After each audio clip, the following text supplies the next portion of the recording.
Once a gal was dreamy, Dobie. Once a gal was creamy, Dobie. Once a gal to call his own. Is she blonde? Is she tall? Is she dark? Is she small? Is she any kind of dreamboat at all? No matter, he's hers and hers alone. Dobie. I'm scared.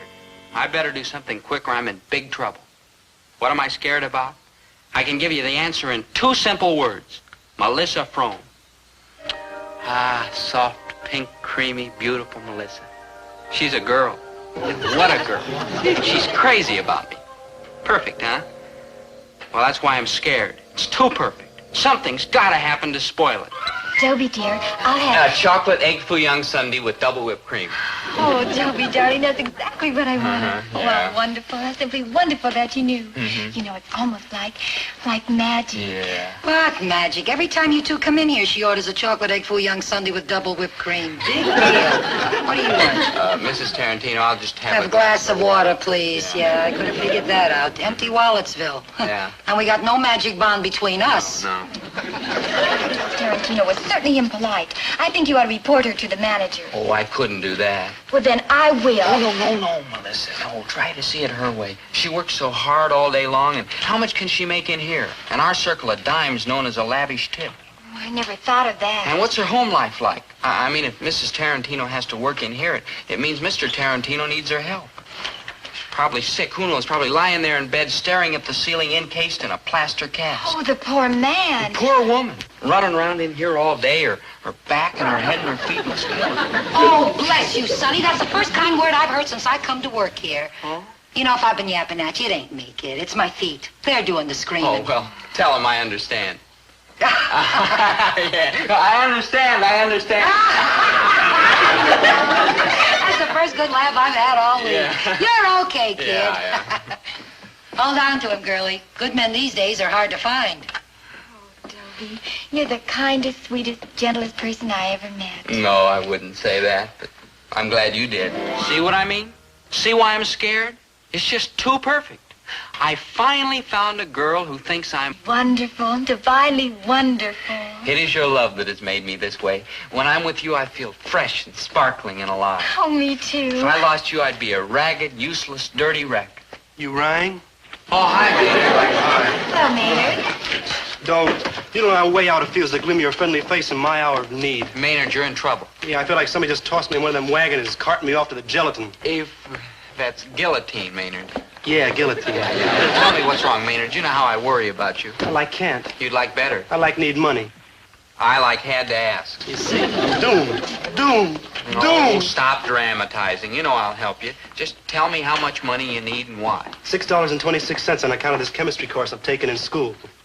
Maynard, you're taking chemistry? Well, for the first 6 weeks, I thought it was a folk dancing class, and by then I was trapped.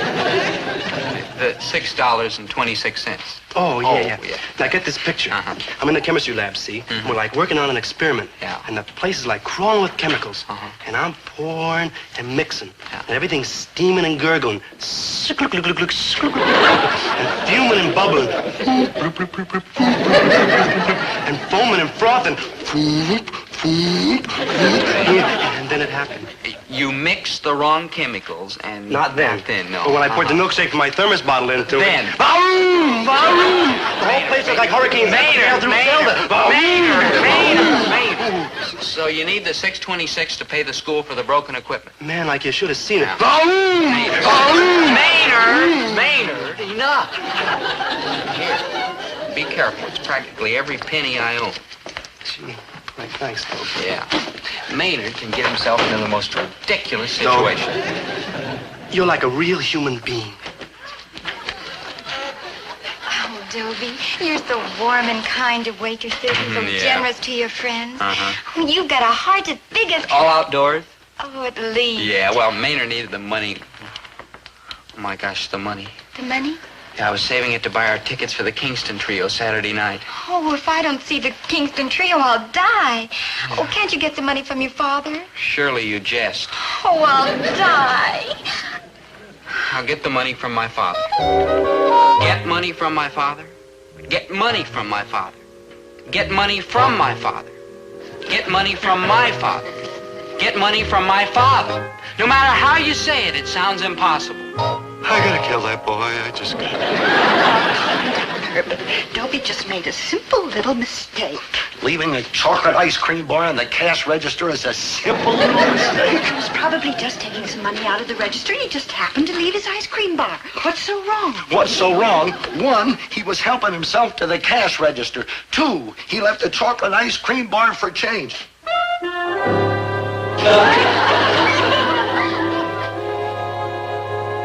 3, you don't think there's anything wrong. That's what's so wrong. Oh, every day hospitals get babies mixed up, and no, we have to get the right one. Oh, it's too late to worry about that now. For 3 months, I've been waiting for the bank to send a man out here to check the store. For 3 months, every day, I've cleaned and I've dusted and I scrubbed so that when he got here, the store would look like we'd be a good risk for a loan. Finally, the big day arrives. At last, I'm going to get to borrow $300 so I can make a down payment on a good used truck. The man from the bank walks in. Does he see a clean store? Does he see a dusted store? Does he see a scrub store? No, the first thing he sees is Herbert T. Gillis, proprietor, emptying out a cash drawer full of ice cream chocolate-coated nickels.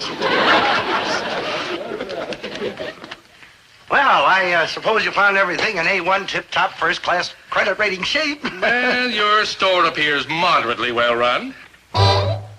In general. Mr. McCurdy, all I want is a small loan. Oh, it would be a big help, you know, if I didn't have to put up with that shoving and coaxing and cranking and all on cold mornings when I have to get out and push. My aching back. Mr. Gillis, sympathy will avail you nothing. When my bank grants a loan, it is strictly on the merits of the credit risk involved. Oh, we're a very good credit risk, Mr. McCurdy. Oh, why, certainly. We've borrowed from everybody. Good afternoon, Gillis Grocery. Mr. McCurdy, just a moment. Oh, thank you. I asked them at the office to refer my calls to this Help number. yourself. Hello? Yes, this is McCurdy. If the money is not on my desk by tomorrow morning, I'll have no alternative but to foreclose the mortgage, Mrs. Tarantino. But it certainly isn't the bank's fault that your husband is in a plaster cast. Now, where were we? No.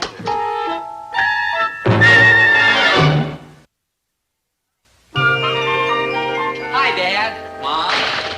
Yeah. Son, why don't you go out in the park and play a little football? Football season's over, Dad. And how about a few innings of baseball? Oh, baseball season hasn't started. Chase the barrel, then. Now, let me find an answer to that one. You're acting funny, Dad. Aren't you feeling well? Not lately. Mr. McCurdy, this is our son, Dobie. Hello, Mr. McCurdy. Dobie, dear, Hello, why don't young you man. go upstairs and get yourself something to eat out of the icebox? Oh, thanks, Mom, but there's plenty down here.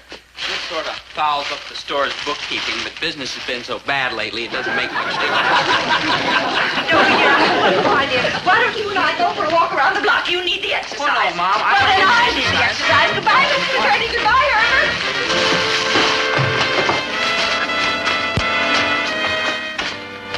Daddy, I don't intend to wait in the car any longer.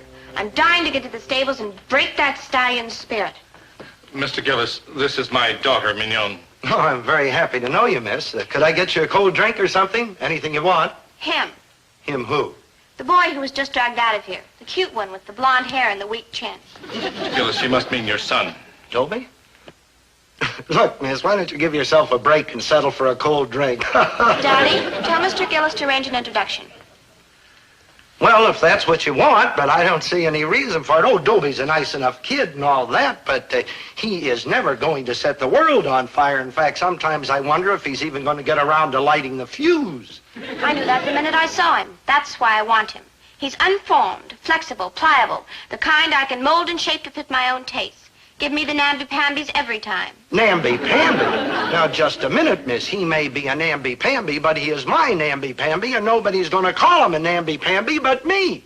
Mr. Gillis, you are, I believe, applying for a loan. That has nothing to do with my son. Has it, Mr. McCurdy? Has it? It has? It has. You were saying, miss? I am giving a party Saturday night. Your son will be my date. Have him calling me tomorrow and we will discuss the details. Any questions? No questions. Good. Daddy? You should meet her mother. You mean Dad could really lose that loan on account of what I did? I'm afraid so, dear. Establishing credit at a bank is a very touchy thing. Mom, I really goofed, don't I? I guess I'm just no good. Oh, that's not true, dear. You're a good boy. You're just a little thoughtless. Just a lot thoughtless. I've got to do everything I can to help Dad get the loan for that new truck. Poor Dad, he's so overworked and tired and decrepit and worn out. Dobie, dear, your sentiments do you credit, but you make him sound awfully old. Well, Mom, he's pushing 45. Well, dear, so am I. Mom, I better help you home. Now, thank you, dear. I think I can manage very nicely all by myself. Just come along. Like, hi. Oh, it's only you, Maynard. Oh, it's only you, Maynard. Every place I go, it's like the story of my life. It's only you, Maynard. Maynard, I didn't mean it that way. Like, how else could you mean? It's Look, only you, I was Maynard. expecting somebody else. I heard the door open. It wasn't the person I was expecting. Here, have a piece of candy. Sure, Bryce. It was It's only you, Maynard. No, that's wrong. Maynard, I didn't mean to hurt your... Pretty's still here. Oh, it's only you, Maynard. It's only you, Maynard. Maynard? What did I do? Why, what is it? Dad, I want to talk to you. And I want to talk to you, Dad, boy. I've spent half Now, my I know life I've been looking for asking you to excuses do to a get lot out of work, things. and I wouldn't like blame you if you never But asked on me again. top of that, A friendly conversation between father and son? Not on your life. That father's trying to sell his own son. Are you selling your own son? well, it's a cinch I'm not giving him away. Look, can you blame me for wanting to get in with McCurdy? His daughter walks in this afternoon, gets a look at the kid's kisser and likes it. Why, I'll never know. So I make a date with him for Saturday night, and he is going to keep it.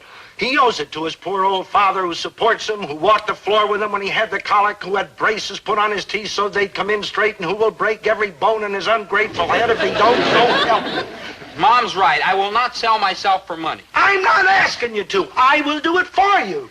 Oh, I'd like to help, Dad, but you're asking too much. Yes, you are. Wait. Do me one favor. Just go over and see this McCurdy girl tomorrow. Just meet her. Just talk to her. That's all I ask. And then if you don't want to keep the date Saturday night, you don't have to. That sounds fair to me, Dobie. Oh, it is fair. Is it a deal, son? So my father thinks I'm a human sacrifice, huh?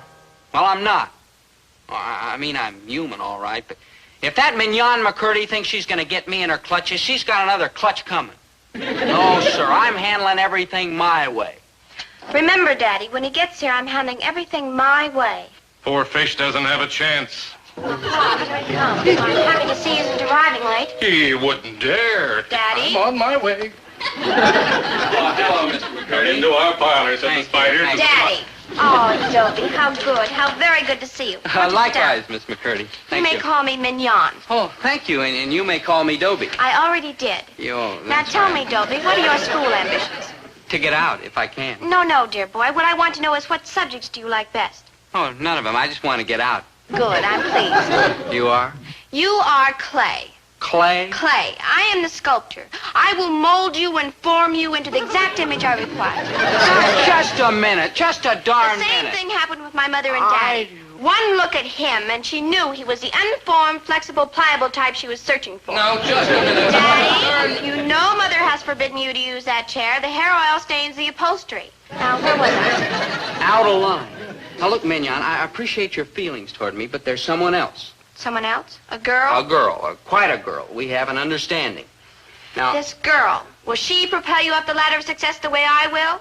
well, Will she forge a solid rock of achievement out of the gooey clay of your mediocrity? Mignon, she loves me, gooey and clay though I am. I'm afraid I'll have to move up the heavy artillery. You can move up anything. Your father has applied to my father for a loan.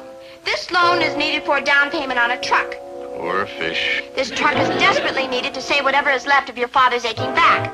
This would prolong his careworn life. Am I accurate? Accurate, but completely incorrect. A bank loan happens to be a strictly business proposition between A, the party of the first part, namely the bank, and B, the party of the second part, namely Herbert T. Gillis, my father. All of which matters has nothing to do with you. Has it, Mr. McCurdy? Has it? It has. Now, Mignon, what was it you were saying?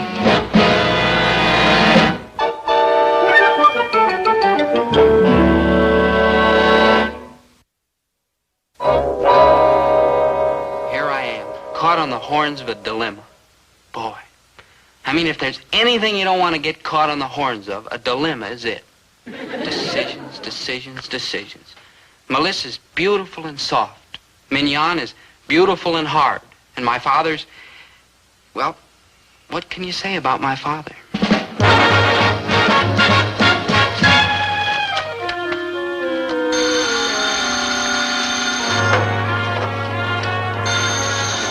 Stop bringing your fool head off or I'll knock your cord. Gillis Groceries. Oh, hello, Ed. No, I was just closing up. Yeah, I gotta stay open late these days to make a buck. Oh, the competition is murdering me. Gotta put in the extra hours if I'm even gonna break even. No, Ed, I haven't been getting down to Legion Hall lately. It's these hours. After all, I'm up in the morning. I gotta be down to the produce market by 5 a.m., pushing that truck of mine half the way. And on cold mornings when I have to crank that thing, it's sure rough on the lumbago. Then in the store all day, on my feet, which are killing me. Then after I close up, I gotta work on the books. Yeah, Ed, well, say hello to Shardy and all the gang down at the Legion. Thanks for calling. So long, Ed. Oh, Dad, poor Dad. Keep this around your weary old shoulders, dear old Dad. I'm young. What's the matter with you? Have you slipped a cylinder or something? Dad, I want you to know that Mignon McCurdy's a fine girl, and I'm going out with her Saturday night and every night, as long as she and her new truck... father will have it. Oh, my son. Dad, here, keep warm. Keep warm, Dad. Yeah. I figure that in time I can get used to Mignon. I mean, I can grow kind of a shell, like an armadillo, or like her father. But Melissa, how am I going to tell her that we're through? Sweet, sensitive Melissa. I'll try to break it to her gently. Yes, Dobie? Yes, my soulmate? I can't do it. Chocolate egg foo young sundae with double whipped cream. Oh, Dobie, darling, that's just what I wanted. Oh, you're so gentle and so sweet and so understanding. So yellow. Well, what could I do? How else can you treat a girl who looks on you as some sort of Eagle Scout with 135 merit badges? Nope, I'm not going to do it. I'd rather do anything rather than hurt that sweet, sensitive Melissa. Mignon, you're not going to like this, but there's something I got to tell you. Before you do, how's your father's back? My father's back? His sore back, you know, from pushing that old truck around and waiting for his loan. That back, yeah. yes. Now, what were you going to tell me? I forgot. You forgot. Uh-huh. Okay. No, so long. You know, I haven't quite broken that stallion yet, but it won't be long now. I'll bet it won't. All right, okay, I give up. So poor, sweet, sensitive Melissa will just have to suffer and lose the man of her dreams. Wait, what if it turns out that I wasn't the man of her dreams? What if she found out that under this sweet, gentle exterior, there beats a cruel, mean interior? Yeah, cruel and mean. I mean, I just pretend to be that way. Actually, my interior is just as sweet and gentle as my exterior. Maybe even more so. I'll do it. It's the only way. Either that or for the rest of my life, I'll have my father's aching back on my aching back. It's like, hi, Melissa. I'm waiting for Dobie, too. You see, he's my good buddy. And when you got a good buddy like old Dobe, just meeting him and saying, like, hiya, good buddy, makes you feel big and important. Oh, here he is. Like, hiya, good buddy. It's only you. It's only you, man. It's only... Dobe, good buddy, you didn't mean it like that, did you, huh? I meant it just the way it sounded. It's only you, Maynard, you unwashed beatnik. Now get out of here. I'm sick of that sloppy sweatshirt. It's only you, man. Say like you didn't mean it, huh, buddy? I said it and I meant it. Where's the money I loaned you? I haven't had a chance to open up... Stop with the excuses. Just cough up what you owe me or your father's going to hear about it. Or is he a deadbeat, too? It's only you, Maynard. It's only you. It's only you, Maynard. Dobie, what? What'll you have? What was that, Dobie, my sweet? Oh, not again. Can't you think of anything more original than the same old junk day after day, week after week? Dobie, my sweet. And stop calling me Dobie, my sweet. You're like a broken record. Always the same words, the same food, the same expression on your face. Oh, Dobie. Hi, kid. It's Mr. Kid to you. How can you talk to poor Mrs. Tarantino that way? Remember, she's got trouble. Troubles? Well, you hear what happened since last time. The bank foreclosed on our mortgage. 2 fellas came in the house and put wheels under my husband's cast and rolled him right out of the house. We spent the whole night on the sidewalk. Oh, gee, that's terrible. Well, you certainly can't blame me or the bank. Pay your bills on time or join Maynard's Club. What's going on? You were such a nice, kind kid, and now you turn into a monster. Look. Gee, you're a regular Mr. Jekyll and Mr. Hyde. Call the manager. No flunky talks to me like that. Call the manager, you hear? Dobie Gillis, I never want to see you again as long as I live. Oh, I thought you were so sweet and gentle and sensitive and... Oh, but that's only your exterior. Well, your interior is cruel and... Mean. And mean. Goodbye forever. Hurry longer. And that goes for me, too, Ripper. Give me those extra glasses of water. I'm not really...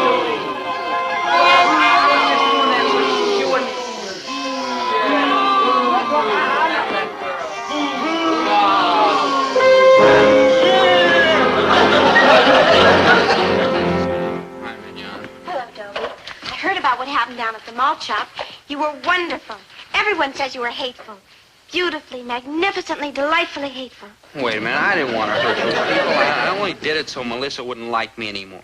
But Maynard's my friend, and Melissa's a sweet, sensitive, artistic girl, and Mrs. Tarantino's a nice lady who has to work hard for a living. Her husband's in a cast on wheels on the sidewalk somewhere. Dobie, good guys finish last. You've got to be hard and tough. Grab what you want. Oh, I can see you now. Stampeding stockholders, closing down on mortgages. Oh, but Dobie, you'll be the man I've always wanted. I'll tell Daddy to put through your father's loan at once. No. What do you mean, no? Negative, no. What about that old beat-up truck and your poor father's lumbago? You keep your hands off my poor father's lumbago. Dobie, man, did you stop talking back to me that way? No. No? Negative, no, Mignon. No, I want my father to have that new truck, but not this way. No, I'll get up at 5 o'clock in the morning and go down to the produce market myself. I'll work, I'll slave, but I'm not kicking my friends in the teeth when their backs are turned. Be careful, or you won't even get second portions at the poorhouse.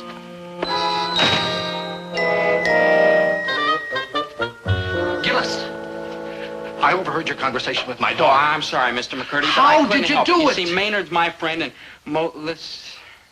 how'd I do it? Yes, how did you talk back to her like that? I've been wanting to do that to her mother for years, but tell me, my boy, tell me. You start off by saying no, and no. Try it. No.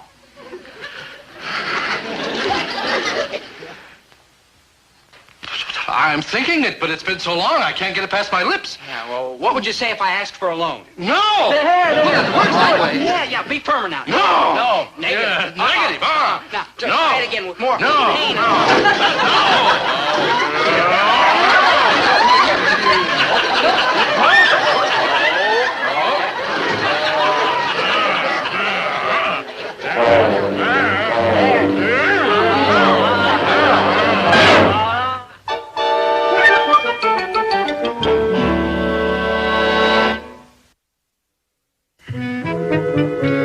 Well, it took a lot of untangling to untangle this tangled web, but it worked out pretty well. Mr. McCurdy learned to say no to his daughter, and then he learned to say no to his wife, and now he's out at the stable trying to say no to a wild stallion. And I'm hoping he'll say yes to my father's loan. But the important thing is that I straightened everything out with my old buddy, Maynard G. Krebs. Oh, here he comes. Now watch this. I'm going to have a little fun with him. Hi, good buddy. Maynard, it's only you. Maynard, only you. Maynard, it's just a joke. I didn't get a kick out of him. I said, Maynard, it's only It's you. only you. Look, I was just kidding.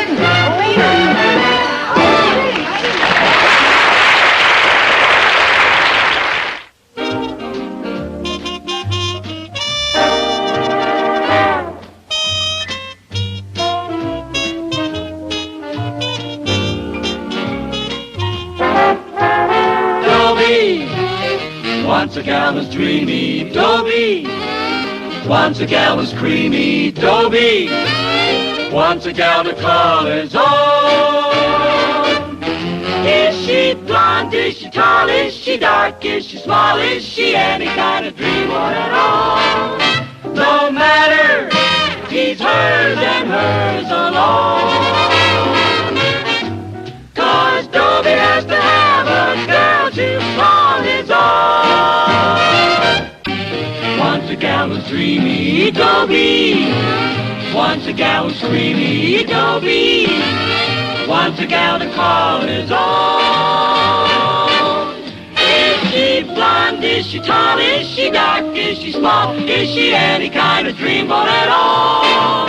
No matter, he's hers and hers alone. Dobie. Look at me. 17 and a half years old, and my parents think I'm still an infant. Boy, wouldn't that bug you? I mean, here I am, treated like a baby when I've been shaving for a year already. Sometimes I even use a blade and a razor.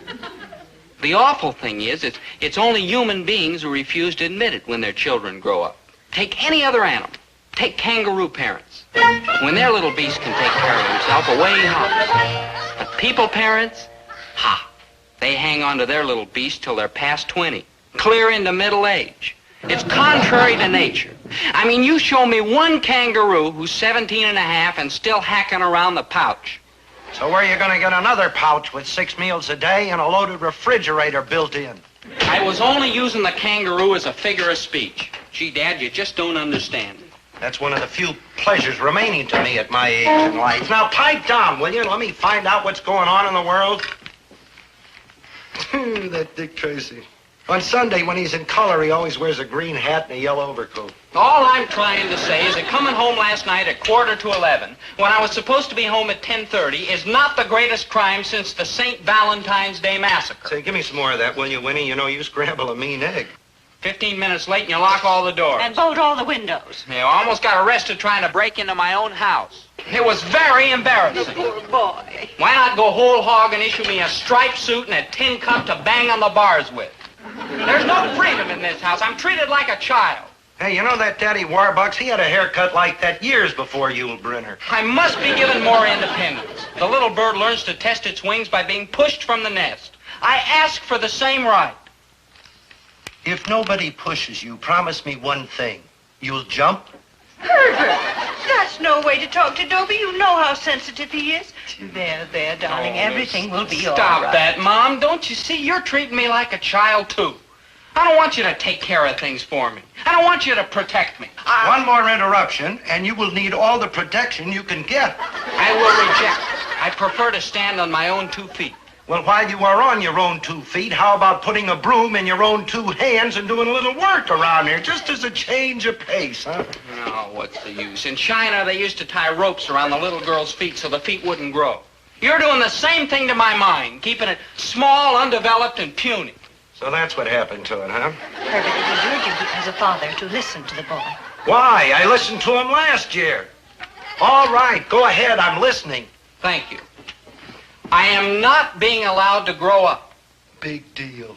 Herbert, Dobie is right. Parents are always trying to treat their children like infants because they themselves are trying to hang on to their own youth. Hogwash. It is not. It is a proven scientific fact. Proven by scientific scientists. I'll bet you got that out of one of them lame-brained women's magazines. They are excellent magazines. To wrap fish heads in.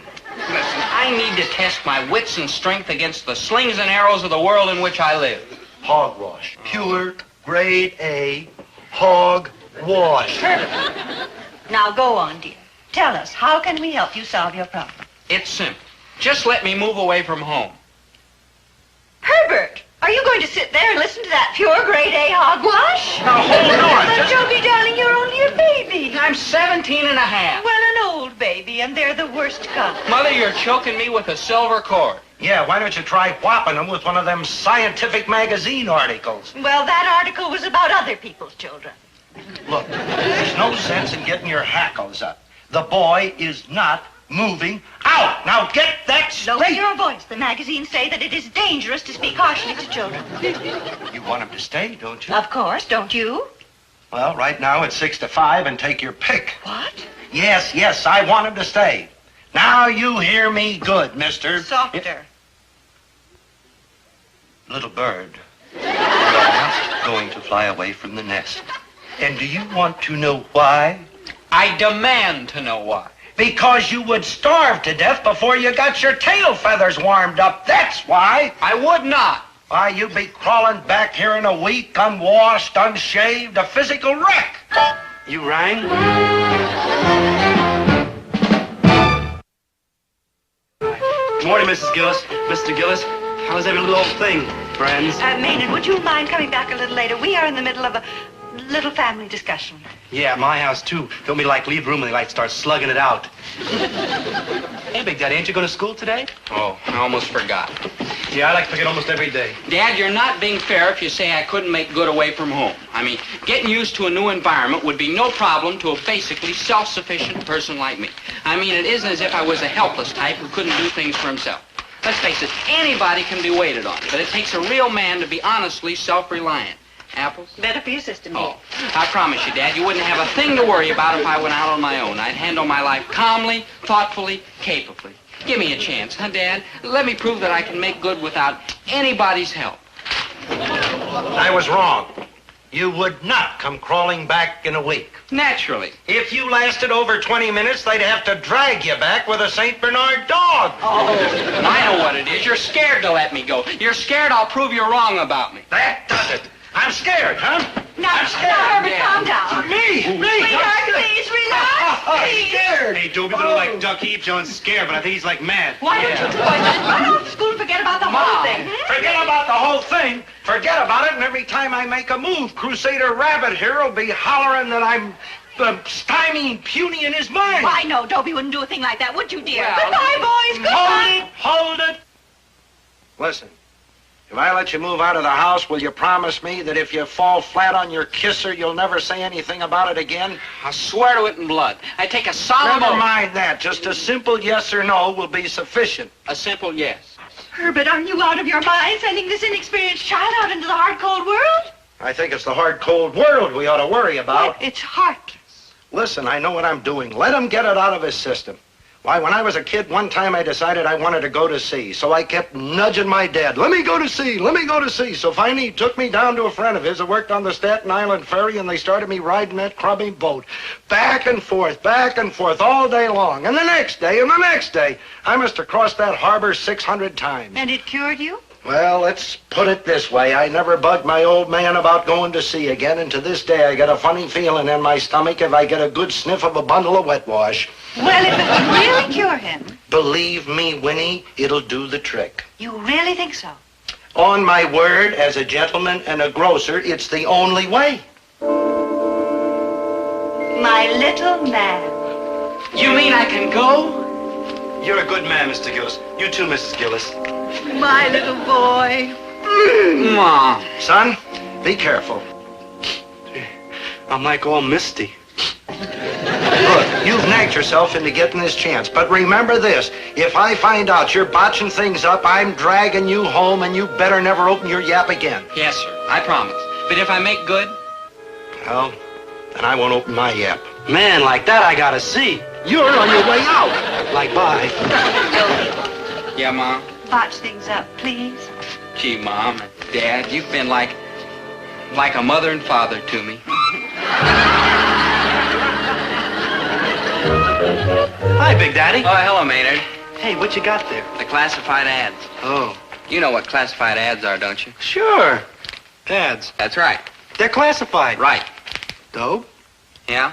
What are classified ads? Maynard. Oh, I can read the words all right, but man, like I don't dig the arrangement.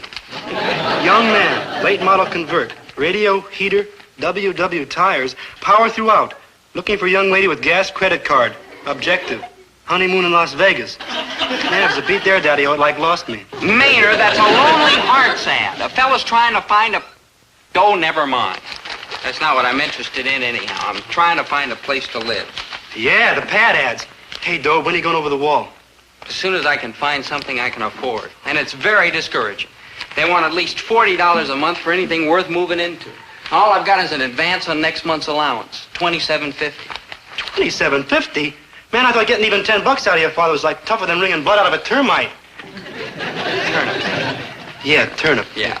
Yeah, the old brain did it, Maynard. I showed him how much money he was going to save when I moved out of the house, and Mom made him give me the difference. After he got through crying, he was very nice. Good thinking. Yeah. The uppercut to the wallet gets him every time. Yeah, take food.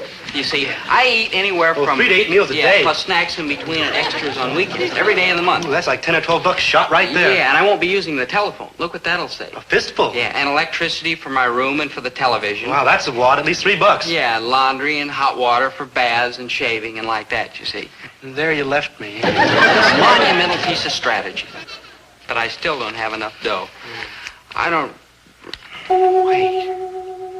Maynard, have you still got those hubcaps, you know, the ones you bought with the money your grandmother sent you for Christmas? Sure, I'm holding them to like buy a car that matches. Maynard, how would you like to sell those hubcaps and win a free soaring independent soul? Oh, crazy. Where do I go to get one? No. How would you like to be my roommate? Roommate? We'll have a ball. Nobody to tell us when to go to bed, when to get up. Real progressive. Yeah, no orders, no childish regulations, no harping parents. I'm getting the message. Yeah, with the money you'll get for the hubcaps, plus my money, we can rent ourselves a real high-class bachelor apartment and have plenty left over to live on. Pie in the skies, Yeah, we'll be men, not boys. People, not puppets. Well, what do you say, Maynard? Roommate. Roommate. Yeah, man. Oh, what boy. a time Bring we'll my have. jackets, No and I'll word. bring my- Hold it. You sure you can do it? Huh? I mean, maybe your father won't let you move away from home. You saw the hassle I had with mine. Oh, he'll let me go. How do you know? Well, I told him you was going to do it. So? So, like, who do you think sent me over here to find you? Oh. Even, like, slipped me $10 to, like, push things along. Oh.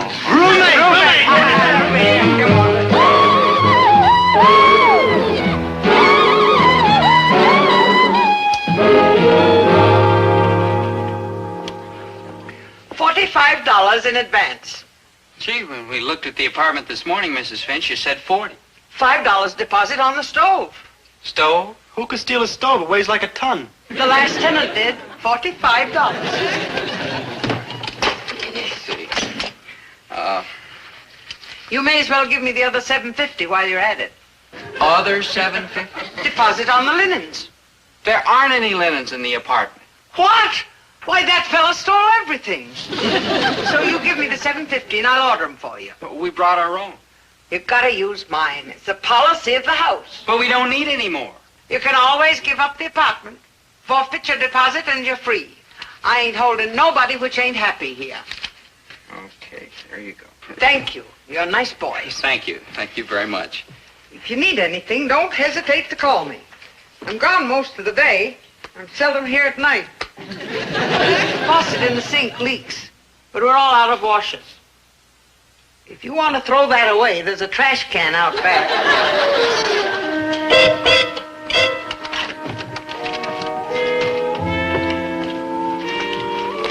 Well, here we are.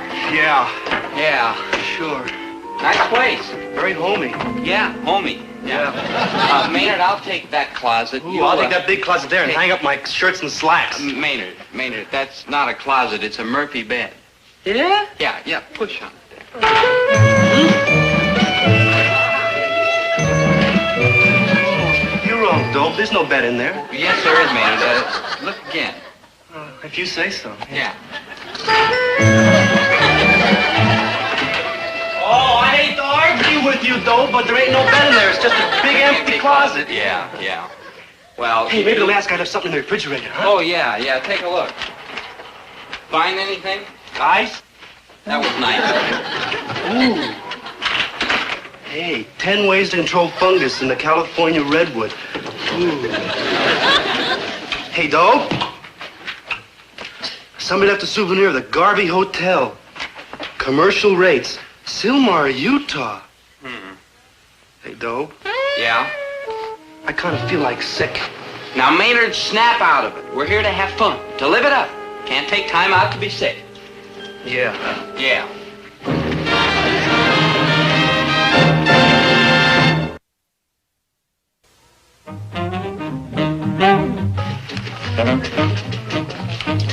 Maynard? Maynard? Maynard? I think Thursday.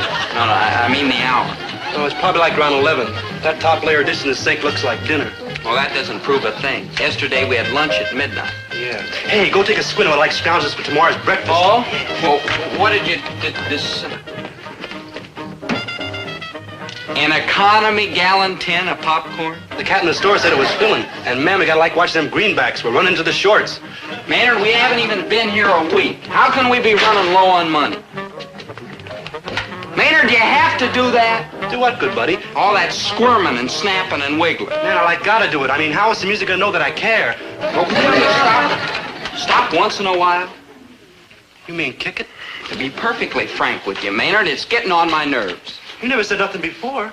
Well, it was different before. I mean, when I got sick of you before, I could go home and get rid of you for a while. Yeah, I know what you mean. That was before, but now when I go home to get rid of you, what happens? You're home, too. Kind of spooky, huh? Yeah, I get the same feeling. You do? Yeah, I get pretty sick of you two sometimes. In fact, pretty often. Nothing personally, understand. I understand. It's like this, how all the time you're waving your hands around in the air when you talk. Maynard, that's ridiculous. Yeah, man, it's driving me wig. Well, maybe so, but how about the way you snore? Well, you grunt. You keep rubbing the back of your neck. You're always talking poetry and big words you don't even understand. You're always using words that nobody understands. Well, you always... You know something, Dobe? What? You like hate each other. I know. Nothing personal? No, nothing personal. Maynard, what do you feel like doing the rest of the night? I don't know. What do you feel like doing? I don't know. We could hike over to the malt shop. Well, we can't do that, man. It's like too late. Well, who's to stop us? Yeah, that's right. Sure. Come on, let's go. We'll have a ball. Sure.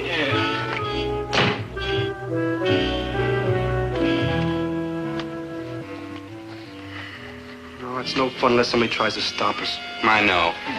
Maynard, I wish I was home. Who does? Well, we're not going to give up. We're holding out till the bitter end. We are? We are. Yeah.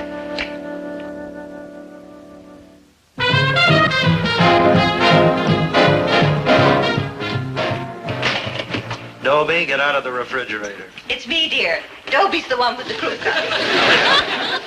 You miss him, don't you? Miss who? Dobie? Dobie who? Oh, sweetheart. Many's the time I watched you walk the floor with him when he was a baby and had the colic. You can't fool me. You miss him terribly. What, miss him? I'm just fed up with him, that's all. But why, dear? You gave him permission to move out. Yeah, look how he's abusing that permission. He doesn't call, he doesn't write. We don't know whether he's dead or alive. Why, his own mother could be on her deathbed, dying, calling for him. Well, ain't it the truth? Everything that you say is true, dear, except you're forgetting one little item. What's that? He's only been gone 3 days. Well, it's the principle of the thing. After all, we brought him into the world. He owes us something. Herbert. Well, he could at least call. Herbert? A little simple courtesy is all I ask. Herbert. What? Admit it. You miss him. I miss him. Well, if it's any comfort to you, darling, I can assure you that he's all right. Oh, did you see him? No, but I went over there yesterday and I talked to his landlady. Well, what'd she say? What'd she say? Well, they're fine. They're a little ill-housed, ill-clothed, and ill-fed, but they're fine. Well, that's a relief. The landlady wasn't there when I was over there. Why, you sweet. The only way I could check on them was by inspecting their rubbish. Herbert, you didn't. Oh, you can learn a lot about people from inspecting their rubbish. Did you know that it is possible for 2 male human beings to live on ice cream, lemon meringue pie, chocolate syrup, and popcorn? There wasn't a single soap wrapper in the entire trash can. We know that they're alive, eating, and unwashed. Yeah, but for how long? You know, I ought to go over there and drag those 2 idiots back. No, Herbert, you can't humiliate Dobie by making him come home before he's had a chance to really prove himself. Well, it's a matter of humiliation or malnutrition. Oh, I'll give them a couple more days, and then they'll come crawling back here. But Dobie has a right to make his own mistakes. Yeah, but he makes such big ones. Oh, I gotta kill that old man. That poor boy.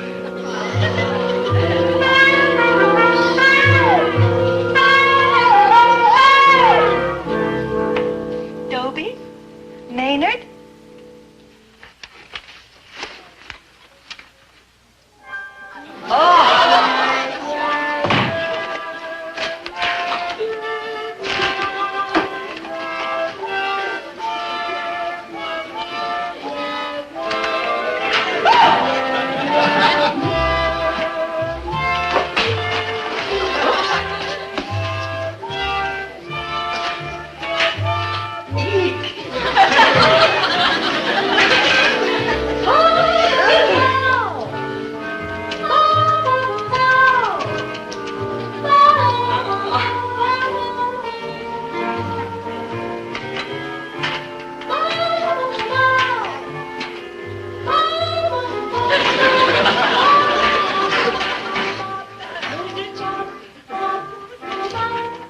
10 ways to control fungus in the California redwood? Well...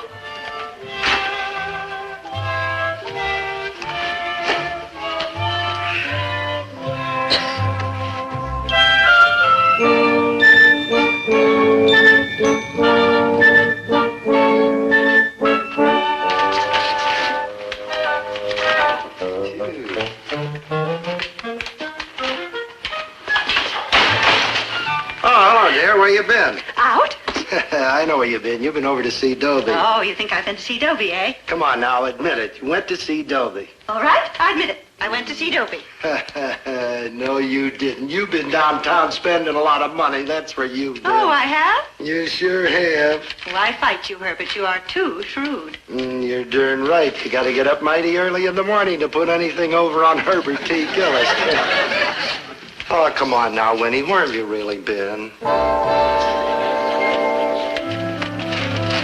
Hey, Dobe, why didn't we grab these vittles at your father's store instead of tracking halfway across town? Are you kidding? I'd die if he ever found out we're living on beans and day-old bread. Besides, his prices are too high. Well, I'm like ready to throw in the towel and fly back to the home pad. What do you say? No, we've got to hold out. Home-cooked meals. Somebody to nag us. Home-cooked meals. Clean sheets. Home-cooked meals. Any meals. No. No, stop the siren song. If we admit defeat now, I'll never be able to look my father in the eye again. Like, why would you want to? Maynard, it's a matter of pride. A man has to... Hey, Dobie! I've been looking all over for you. Oh, hi, Dad. Like, hi. What are you doing here? Well, I just happened to be in the neighborhood making a few deliveries and thought I'd drop in for a friendly little visit. Oh, well, thanks, Dad. It's been nice seeing you. Yeah, frantic. Well, aren't you going to invite me in? In? You? In? What's the matter, afraid? Afraid? Whatever for? You know whatever for, because if I go in there and find what I know I am going to find, your little trip up the river of broken dreams is over, and you are coming home. Dobe, your father's all heart. There's nothing unusual in there, Dad. Nothing unusual, huh? No. I have never been in that apartment, but I can make a pretty good guess on what I will find. Dishes piled up to there, dirty clothes and shirts tossed all over the floor, dirty socks in every corner, empty cartons and tin cans piled halfway to the ceiling. Well? So what's unusual about that? Stop stalling. I'm going in.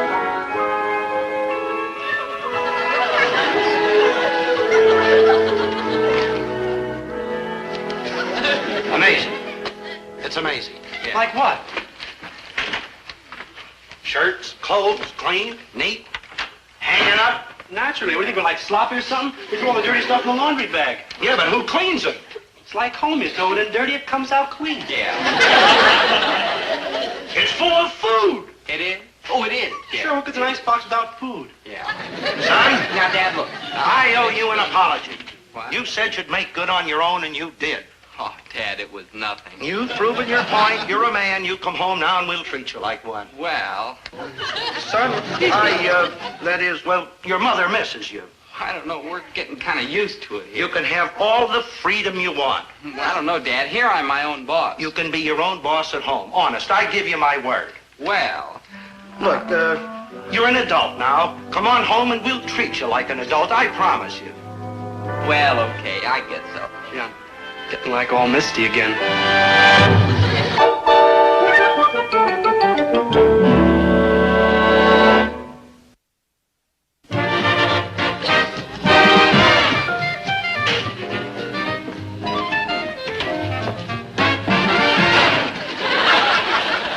Dobie's home. You know you're glad. And the best part is he came home a hero. No humiliation, no disgrace. Due to his solid upbringing And his fine character. and his initiative And his hard work. and his mother, you left your glasses on top of 10 ways to control fungus in the California redwoods.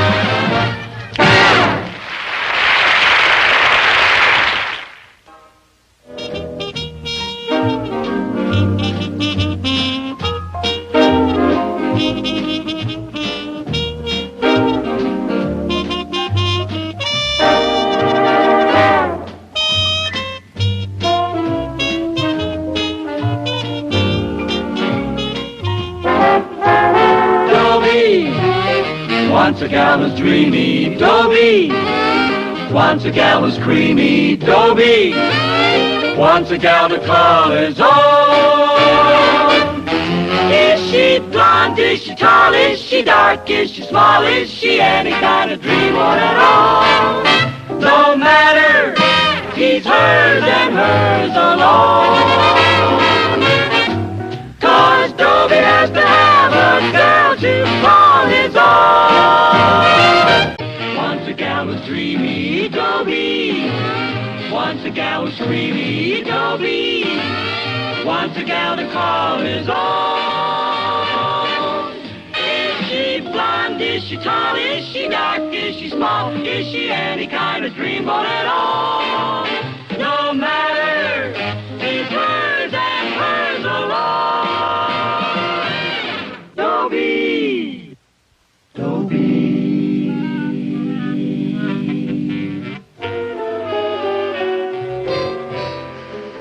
My name's Dobie Gillis. I'll tell you what I love. A girl named Thalia Mininger. I'll tell you what Thalia Mininger loves. Money. Here, I'll show you. Hi, Dobie. Thalia, my love, my sweet, my affinity. I'm busy, Dobie. What'd you ask me here for? Thalia, my darling. You know I love you more than life itself. I worship the ground you walk on. Dobie, are you getting ready to ask me to go to the picnic at Cedar Lake Saturday? Yeah. Can you get your father's car? Well, I don't know for Harley sure. Millcloss has asked me. Harley Millcloss? Well, he's only 15 and a half years old. Yes, and his father's car is only 1.5 years old. Okay, I'll get my father to let me have the car. And I presume promise. that I can take any of my friends I may care to invite? Well, I was hoping you and we could just... Okay, I know. Harley Millcloss. All right. Any of your friends you want to invite. Good. Here they are. You got a list? Miriam Buckhantz, Hazel Cederman, Dotsy, Lovey Coleman, Hilda Beasley. 16 friends? 16? Well, what's this 25 you've got written after each name? 25 cents. That's what I'm charging them for transportation to the picnic. Your friends? Dobie, you're a doll socially, but you'll never make a merchant prince. $4.10. Bye. That's my Thalia. So fair, so sweet, so greedy. Of course, when I ask my father for the car, he'll give it to me. Oh, will he give it to me? No. On Saturday, you'll be right here in the store because your mother's dragging me away to a family reunion. And if I'm going to be miserable, you're going to be miserable. But that still doesn't make us even because I'll be doubly miserable. Me there and knowing that you're here. Leaving you in charge of this store may prove to be one of the major errors in the history of retailing. But here you'll stay. Saturday, all day. That's what my life is like. Disaster piled on calamity. Misfortune heaped on catastrophe. How am I going to tell Thalia I can't take her to the picnic? I've asked her to meet me here this afternoon, and I don't look forward to it. Now what? Thalia, my love, my understanding heart. You can't go to the picnic. Well, there goes $4.10. Thalia, my love, somehow I hoped you'd understand. Listen, even if you can't go, you could let me have your father's car. Thalia, you can't even drive. Hey, I'll give you half my take, $2.05. You know I can't. Look, don't make me refuse you anything more. I'm crushed already. Folks are going out of town, and I have to take care of the store. The store! Bitter ashes! After the day I had planned for us. Oh, I know. You and me beneath a bough and a lot of sandwiches and a jug of cream soda and wow. Yeah. You can't go because you have to take care of the store. All by yourself? Oh, well, I think that's wonderful of you, Dobie, doing that for your parents. Really? Just wonderful. Somehow I knew you'd understand. And I don't mind giving up the picnic at all. I knew it, Thalia Mininger. There's not a selfish bone in your body. Imperial Wholesale Grocery? I want to place an order for Gillis's Grocery. Now, how much bread am I going to need for 400 sandwiches? Okay, that, and enough sliced cheese and baked ham, and whatever is the right amount of mustard and mayonnaise.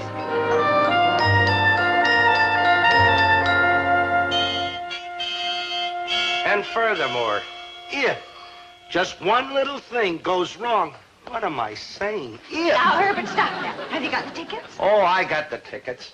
It's my mind I haven't got. That's it. I've lost my mind. I'm a kook.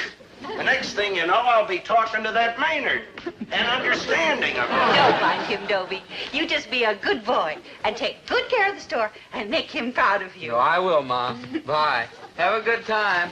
Goodbye. You see? I told you when it came time to saying goodbye to Dobie, you'd show how you really feel.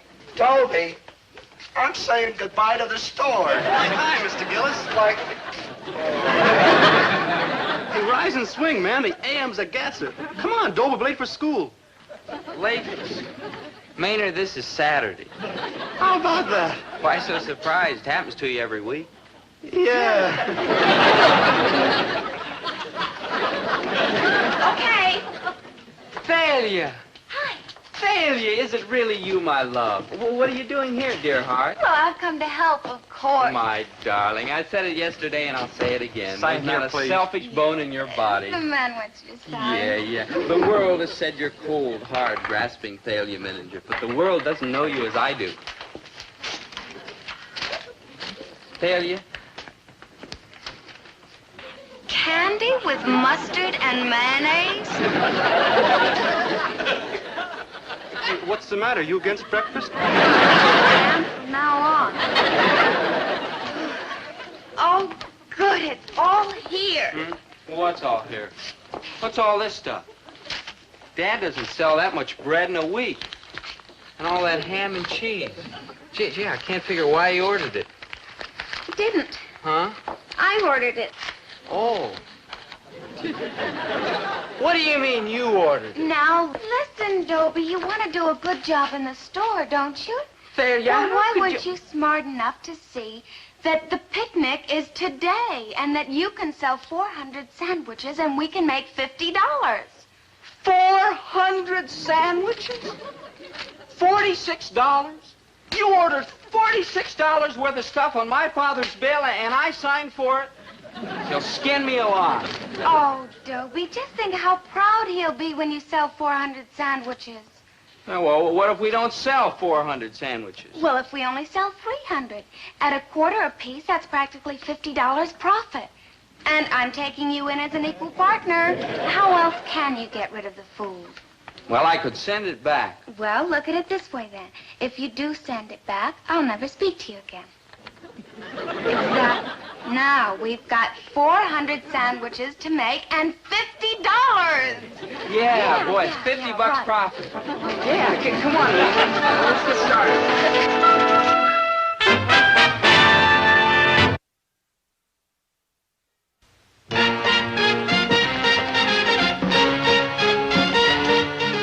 One more batch and we'll have 400.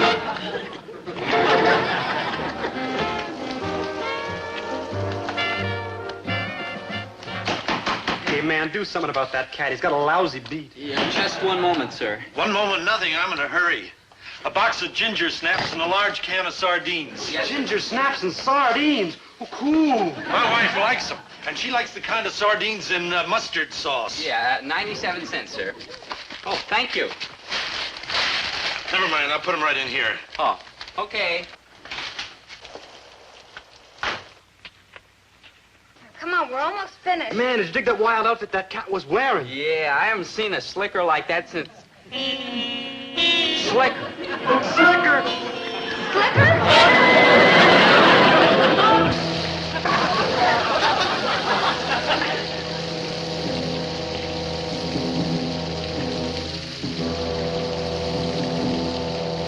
Man, it's gonna be a swinging, sloppy, splashy picnic. You don't. There isn't going to be any picnic. Yeah, that's what he'll do. Skin me alive.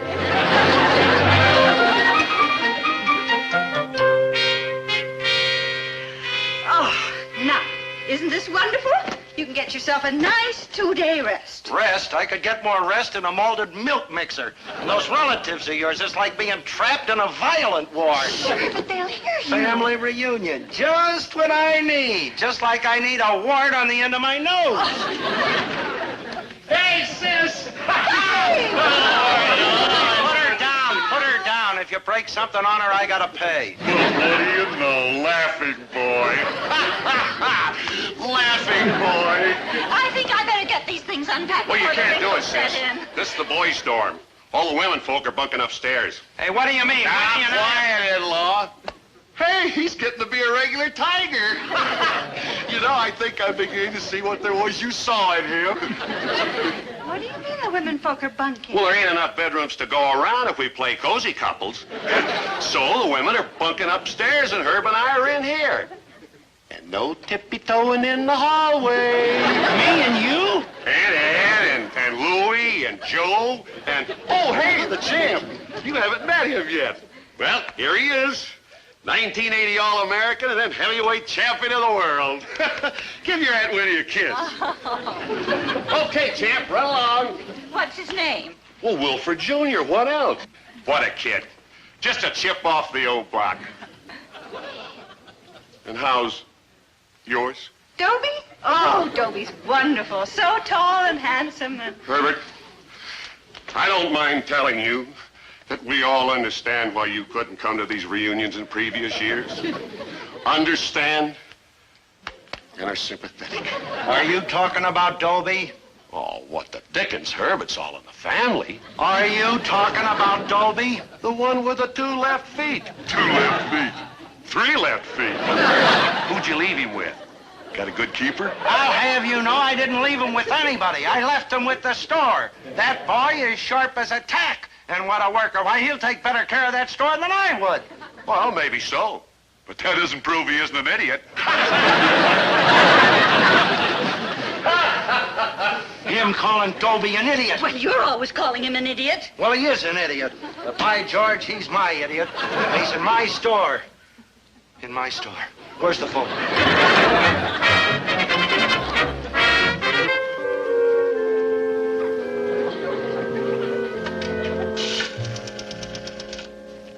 Long distance? Give me Springfield, 4682. Checking on the idiot, huh? Checking? Listen, I got a wonderful son there, and I love him. I just can't let a day go by without hearing his voice. Hello? Oh, hello, Dobie. My son? Dad? Yes, Dobie, it's your dad. I just called to see how you are. Oh, I'm fine, Dad. Yes? My son, how's everything going? Well, all right. Sorta. Sort of. Yeah, going sort of good, huh? Well, not exactly, Dad. You see, we made 400 sandwiches. Ham and cheese sandwiches. $46 worth that we got from the wholesalers. On your bill. Yes, Dobie, my son. I'm fine. Business is very good, huh? Oh, no, Dad. It's pouring rain here, and hardly anybody's been in. And the picnic's called off because of the rain. You follow me, Dad? Yes. Yes, I am. Uh-huh. Well, that's why we're stuck with 400 sandwiches. Stuck with... That's right, son. Stick to it. Yes, sir. It's nice to hear you're taking care of the store so wonderfully. Just what I expected. Goodbye, my son. Well, guess you've got to get unpacked yet, huh? You know, it's very comfortable here. Think I'll just sit here and take it easy for a while. Oh, no, you don't. They're all down in the meadow getting ready to start the games. Game? Certainly.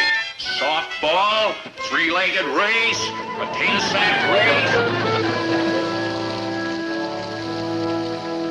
Hey, who's she talking to on the phone? Mr. Pomfret. He was in charge of the picnic. He's an English teacher at school. I'm in his class. Maynard, you're in the same class. Oh, we are saved! I talked to Mr. Pomfret about having the picnic tomorrow if it stops raining, and he agreed. Thalia, you're a genius. Yes. Now, we'll have to keep these sandwiches fresh till tomorrow. Yeah. Get some cloths that we can sew. Uh-huh. Now, no. Oh, we'll put them in the freezer. That'll keep them. Yeah. Yes.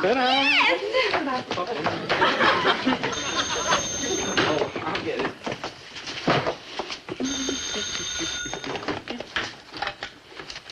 Gillis Grocery. Dobie? Checking up again, huh? Just love the sound of the boy's voice. Yeah, well, come on, you back. Hi, Dobie. I'm glad to hear that everything's...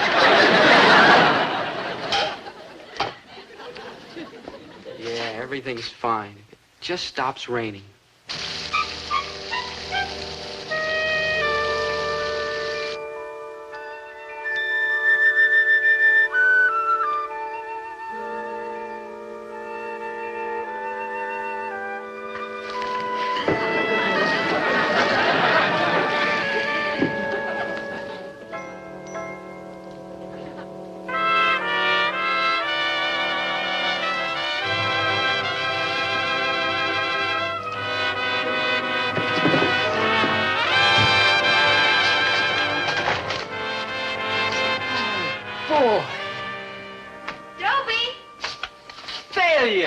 Isn't it wonderful? My skin is saved. Yes, and my bank account is saved, too. Maynard? Hey, man, this lower makes a crazy pad. Maynard, the sun's shining. The picnic's on. Yes, let's get the sandwiches ready. Yeah. Start here. Thalia. Yeah.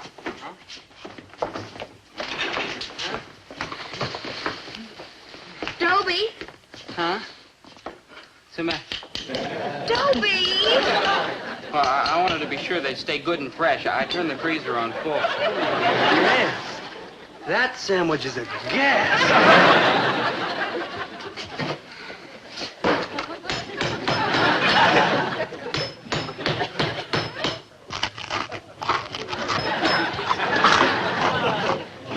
Oh, cool. Hey, I got me like another flinging idea. Suppose we break them up, put them in boxes, and sell them like Cracker Jacks. Oh, Maynard, you ought to be institutionalized. You really should. Yeah. Oh, what are we going to do? It's almost 10 o'clock. They'll never thaw out. Oh, maybe we can, like, heat them.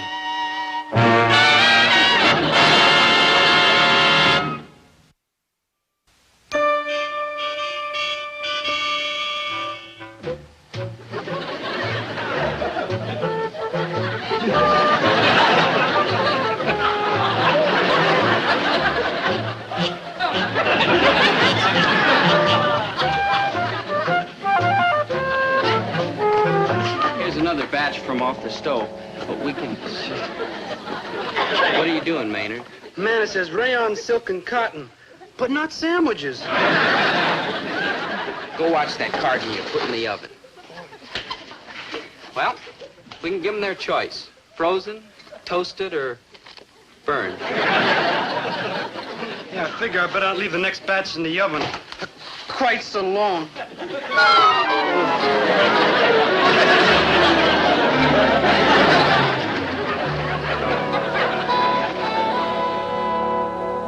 I figure we've got about 300 good ones we can sell.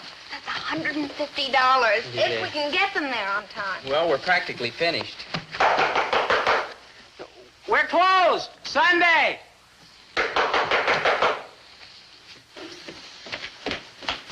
We're closed on Sundays.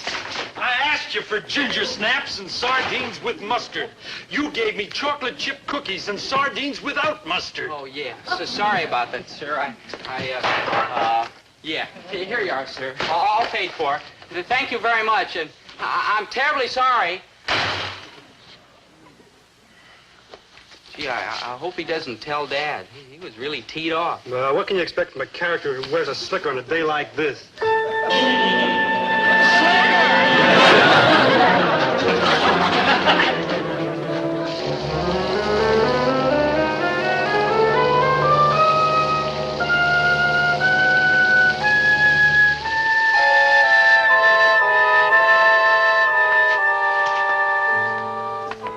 Yeah?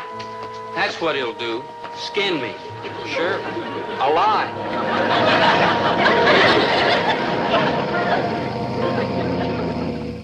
Long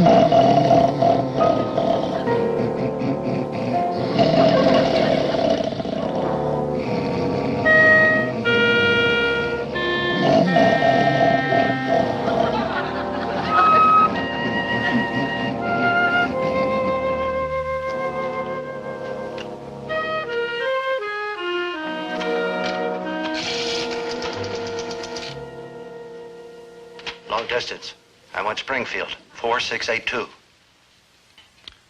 Hello? Dad. I couldn't talk yesterday, but I can now. And I want you to tell me what happened at the store.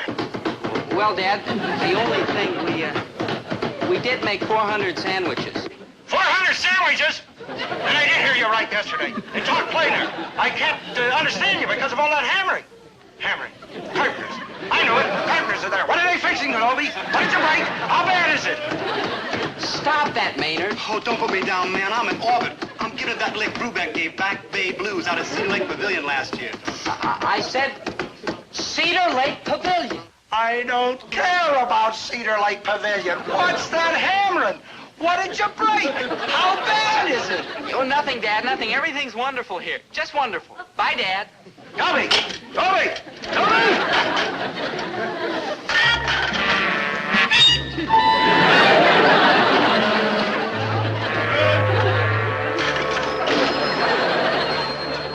I gotta kill that boy. I just gotta. Hey, Dobie, what? Maybe I can talk him into letting us have the picnic indoors in Cedar Lake Pavilion. The pavilion is closed Sunday. Cedar Lake Pavilion, we're closed today. I know, but listen, you gotta listen to me. I represent 200 unfortunate, underprivileged high school students, and we were gonna have a picnic out there today in the picnic grounds. It's raining, and we were wondering if we could have the picnic inside your pavilion. Did you say 200 students? Yes, sir, I know you're closed, but, sir, couldn't you find it in your heart to open up the pavilion? Sure, I'll be glad to open up for 200 people. Oh, thank you, sir. You're a real human being. Well, what'd he say? What'd he say? I talked him into it. Oh, my merchant My prince. skin is saved. Joe, call Mr. Pomfret. Tell him we can have the picnic inside the pavilion. Come on, Maynard. Let's start loading this stuff in the car.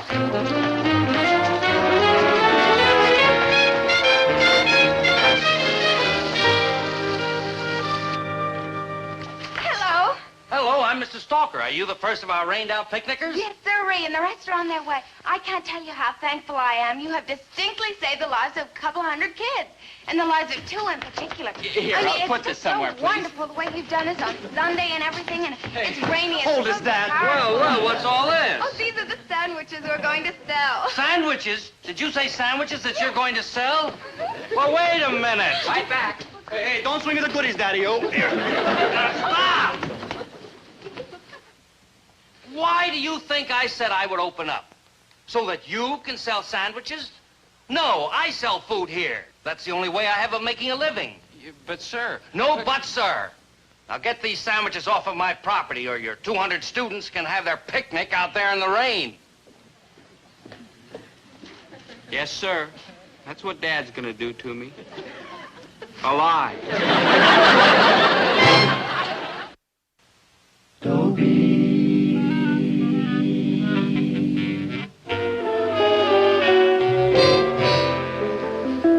But I was wrong about my father.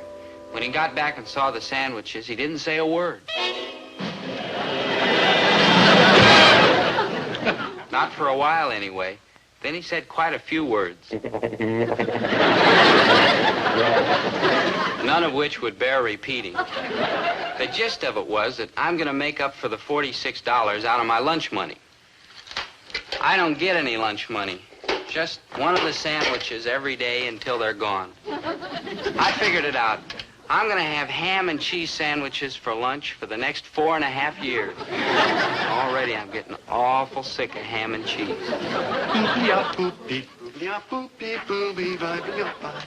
Hey, Maynard, want to trade for one of the ham and cheeses? Crazy, Dad. Oh, you ruined it, man. Why'd you thaw it out?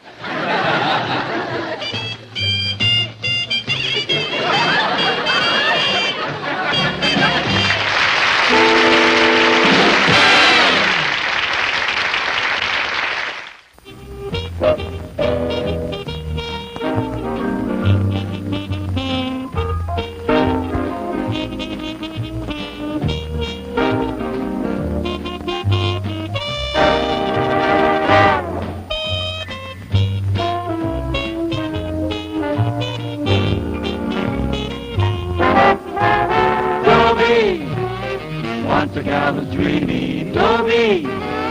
Once a gal was creamy, Dobie. Once a gal to call his own.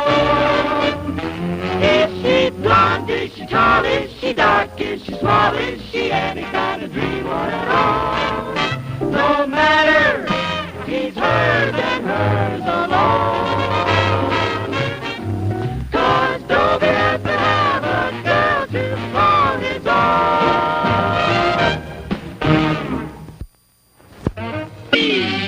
Once a gal was dreamy, Dobie.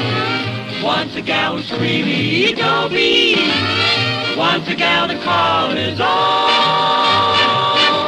Is she blonde, is she tall, is she dark, is she small, is she any kind of dreamboat at all?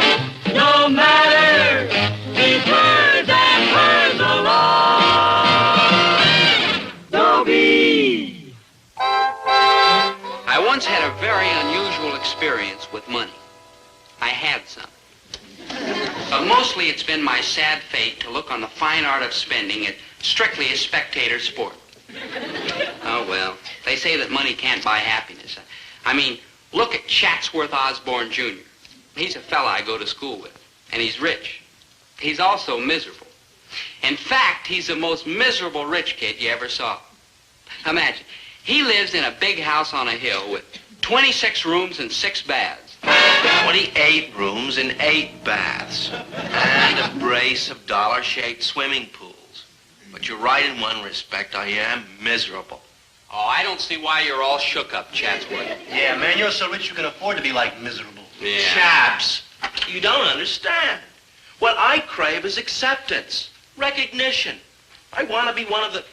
Promise you won't tell Moms I used the word. Ma. Ma. For all your crudity and lack of polish, you and this tattered ragamuffin Maynard are accepted members of the group, while I, wealthy, cultured, and desirable, am an outsider, alone and unwanted. Why? The answer is, like, very simple. Yes, what? I didn't say I knew it. I just said it was, like, very simple. Right. Now look, Chatsworth, I don't want to hurt your feelings, but the reason you're unpopular is because you're always looking down your nose at everybody. Of course. How else can you look at them? See, that's the trouble, Chatsworth. You're not one of us. You don't hack around and rub elbows with the other fellas. How unsanitary. However, I'll chance it. By gad, I shall palaver with the hoi polloi no matter what the cost of my feelings. Hold it, Daddy-o. Who said we want to hoi polloi with you? Yeah, that's right, Chatsworth. We've got feelings too, you know. Oh, I suppose so.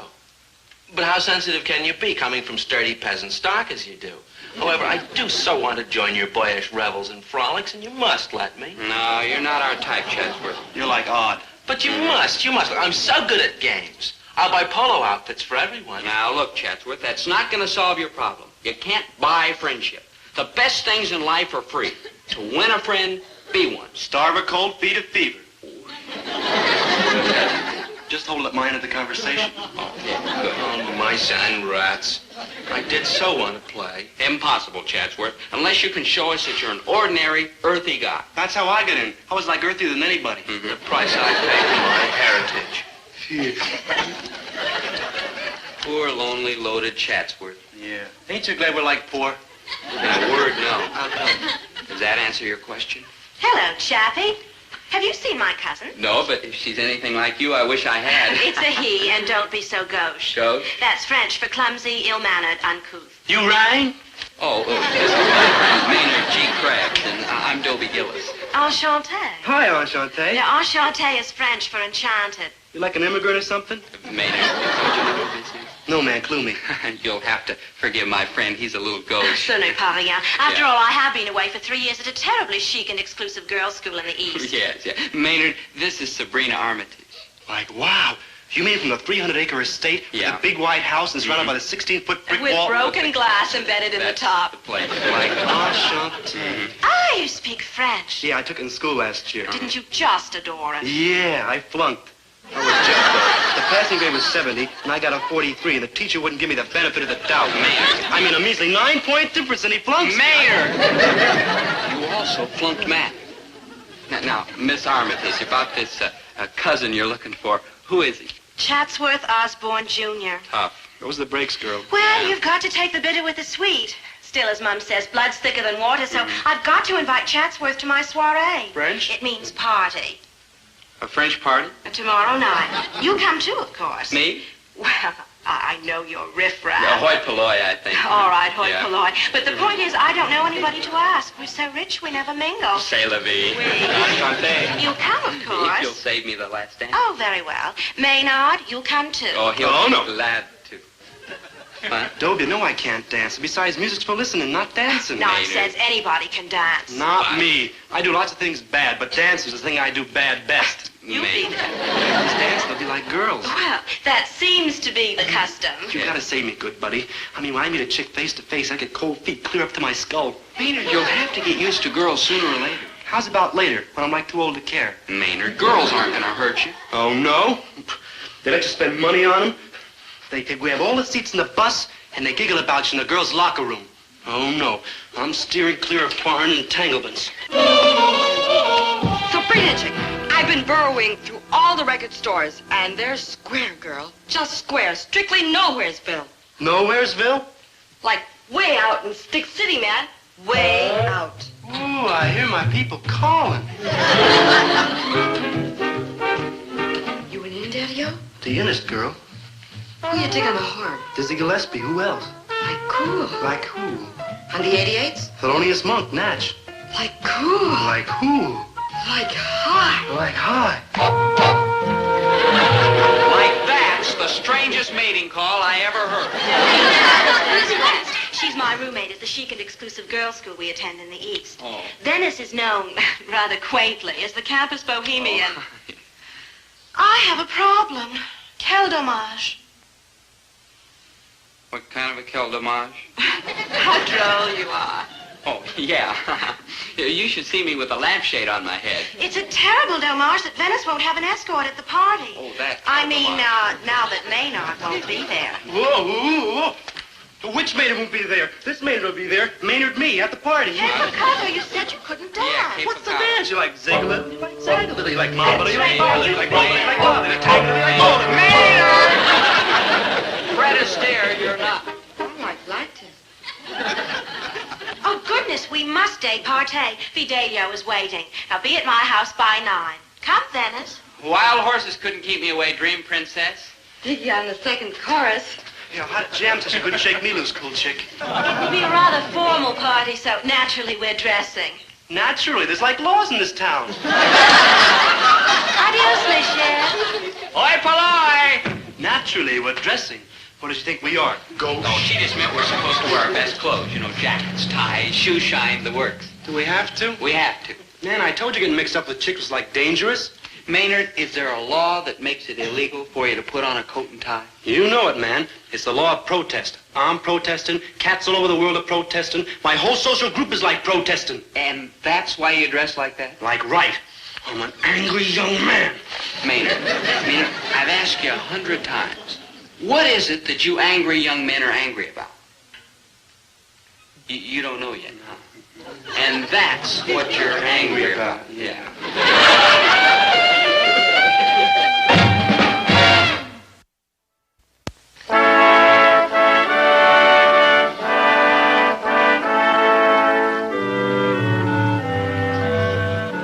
Hello, Mums. Oh, hello, child. Well, did you invite Chatsworth Osborne? Yes, I finally found him. And I suppose he accepted. Afraid so. Bad luck. Well, Mums, blood's thicker than water. Not Chatsworth. Well, Did you find some other boys? in a manner of speaking, yes. I trust they'll be properly dressed. Well, I told the mother, and one can only hope.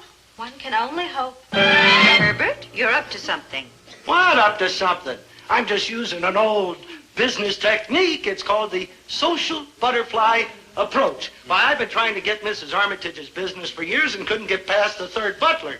But if Mrs. Armitage should take a liking to my son, and my son should remember all of the wonderful things his dear old daddy has done for him and put in a good word with Mrs. Armitage, why, we too might be taking trips all over the world, even farther. Well, I'll be glad to do what I can, Dad, but I must not endanger my social position. Oh, perish the thought. Do not endanger your social position. Just be your own sweet, charming, lovable self. And be sure Mrs. Armitage notices how sweet, charming and lovable you are. I'll try. Oh, no man can ask for more. Herbert, I don't completely admire your motives, but I'm glad to see that at least you don't disapprove of Dobie's social activities. Disapprove? Why should I disapprove of our son mingling with high-grade people and going into their beautiful swank home? You're not going to trip over or break anything when you get there, are you? We don't want Mrs. Armitage to think us Gillises are a bunch of clumsy oafs, you know. No, don't worry, Dad. I'll be very careful. Oh, that's a good boy. Look at it this way, Winnie. If he gets mixing around with the lifted pinky set, why, the social and business contacts he makes, are you sure you're going to know how to act when you get there? No picking up the wrong cup and knife and stuff like that there, you know, and disgracing the name of Gillis. So I'll be fine, Dad. Don't worry. That's okay. Let's face it, Winnie. If Dobie gets running around with those people, why, things like this don't come along every day in the week. And he could grab, remember how you tripped over that lamp yesterday? That was an accident. Accident, my foot. You just don't watch where you're going. Oh, I can see it now. He goes charging into the Armitage living room, clobbering their hoity-toity lamps. Herbert! Well, I'm worried. Dad. If he gets over there and starts breaking stuff on Mrs. Armitage, why, she'll run for cover every time she hears the name Gillis. Now, Dad, and as that's for breaking dishes, boy, you are a Jim Dandy. You've been mangling ours for years, but so what does that matter? They cost us $4 or $5 a dozen. But you get over there and start subdividing Mrs. Armitage imported plates that she's imported from some important country. Herbert. Oh, a pulverized fortune. Now, look, Dad. It'll ruin me. Herbert. I forbid you to go to Mrs. Armitage's party. Herbert, you are being completely unreasonable. I am not. I turn this kid loose on my customers, and I'll wind up broke, a bum, a mess. You rang? Oh, another planet heard from. Oh, hi, Maynard. Why, Maynard, you look wonderful. Yeah, you're beautiful, Maynard. Oh, cut it out. It's true. Oh, underneath is the same old me. This jacket's what stones you. Yeah, it's got a nice shine. I like borrowed it from my father. Oh? I don't think he wears it much. I found a hooky button in the pocket. Well, it's perfect. The girls at the party are going to fall all over you. Well, that's better than falling all over the furniture. When I think of Mrs. Armitage's delicate Herbert, antiques and what's Dobie is going to Sabrina Armitage's party, and I don't want to hear another word about it. All right, all right. I wonder if my insurance covers delicate antique furniture.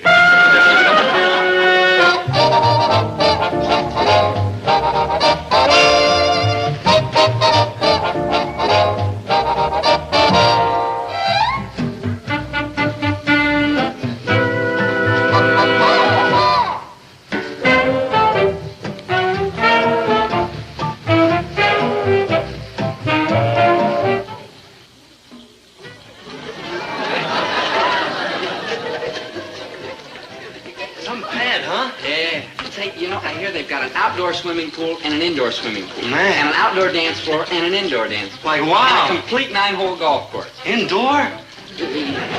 Outdoor, Maynard. Yes?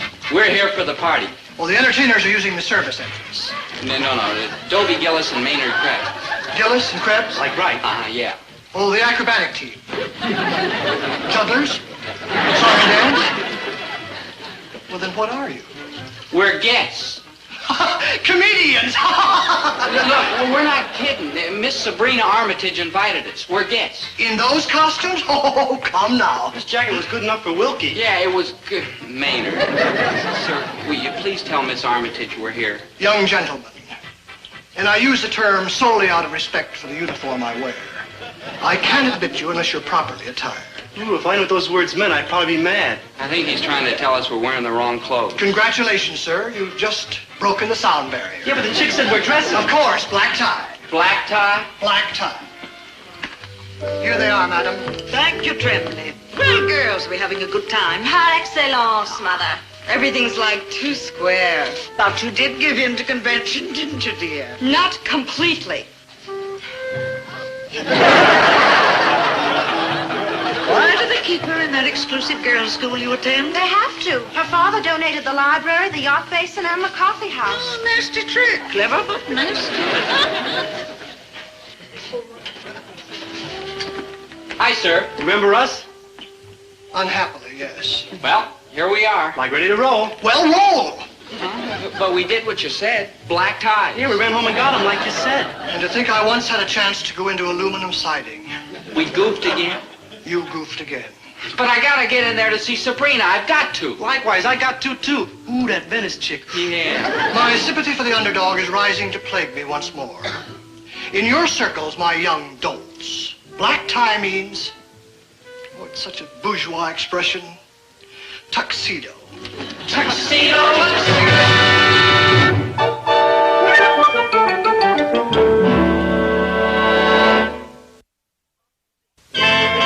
Tuxedo. Where were we going to get tuxedos at that time of the night? All the stores were closed. And even if they were open, it wouldn't have done us any good.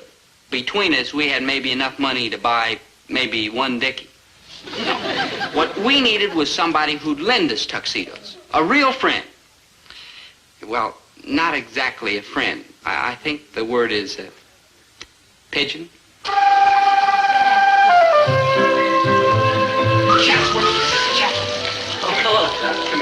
Hey, what are you guys up for? We gotta talk to you. Hey, Chaps, what are you made up for? Ah, Chatsworth, you're looking down your nose at people again. Yeah, so I am, but what difference does it make? You've already refused to take me into your little coterie, and I did so want to belong. Chatsworth, maybe there's still a chance for you to prove you're a down-to-earth fellow. Oh? Well, pray tell me how? That tuxedo. Yeah, I need it. Now, It'll prove you like earthy. Look, Chatsworth, you've been to 100 of these formal parties. Missing one more won't bother you. But to me, it's a matter of life or death. Maybe both. Oh, I'd love to do it, Dobie. Really, I would, but I must make some sort of appearance at the festivities, and after all, blood is thicker than water. Wait, I know. We'll take turns wearing it. It's too utterly impossible, Gillis, baby. Why is it impossible? We'll trade off at, say, a half-hour intervals. Yeah, maybe you guys aren't batting with a sticky wicket? No, whatever that means.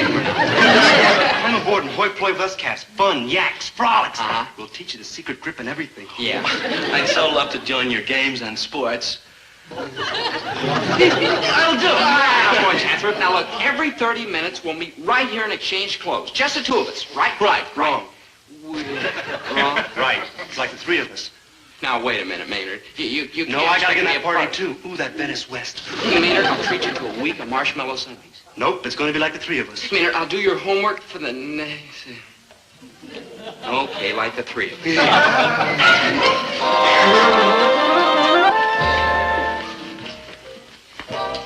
Good evening, I'm Dobie Gillis. How do you do, sir?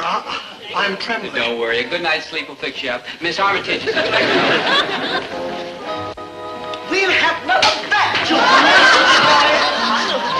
I know your names, and don't you think for 1 minute I'm going to forget them either. Did you see that? Well, Mums, there's nothing else to do. We've run out of punch. Impossible. 12 cases of ginger ale, 12 cases of grape juice. Gone. Fini. Where do those nasty children put it? Mums, you must get some more punch. At this hour of the night, where? Oh, that's right. Mr. Gillis. Ah, bonsoir, mio caro. Arrivederci. And you too, ma'am. Mother, you remember Dobie Gillis? Oh, yes, of course I do. Your father is a druggist. Grocer. A grocer. Now, heaven sent. Well, I wouldn't say heaven sent exactly. He's just a simple man, an ordinary, decent man, a veteran. Dobie? Dobie, ma'am, with a B. Yes, would your father consider delivering at this hour of the night? Well, ordinarily, no. But for you, yes, ma'am. Splendid! Mention my name. Trembling! Yes, madam. Yes, madam. You've got to go in and order for Mr. Gillis a case of ginger ale and some cases of grape juice. Boy, Dad's gonna love me for this. Well, my merchant prince, shall we go in and dance? What's the matter with right here? It's, more private-like. It's also more chilly-like. Not when I'm with you, my great tawny animal.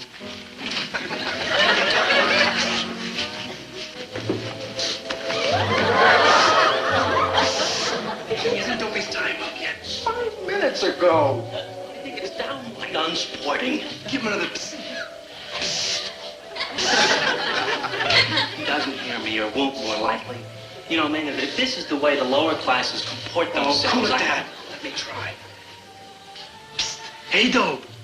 Psst. Hey, Dobe. Psst. Hey, Dobe. What's wrong? Nothing. How would you like a nice cold glass of punch? We're out of punch. Water, then. Nice cold water. Why? Yeah, it's hot out here. It's freezing. Hot, stifling, stuffy, suffocating. I'll get some water. I'll be back in an hour. Yeah, I mean, every minute away from you will seem like an hour. You know, really, Gillis, I don't feel like playing the game. I mean, actually, you should... Chatsworth, help me with these crazy Here, buttons.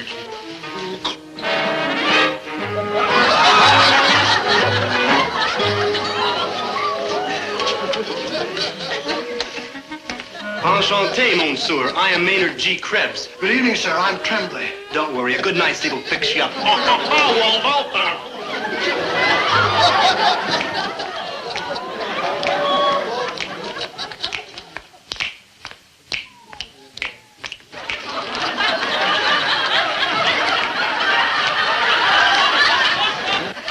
Excuse me, sir. The music has stopped.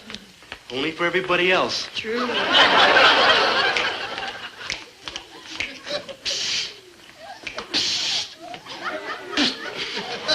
It's simply not fair. That's what it's not. I mean, one should surely get a chance to wear one's own dinner jacket.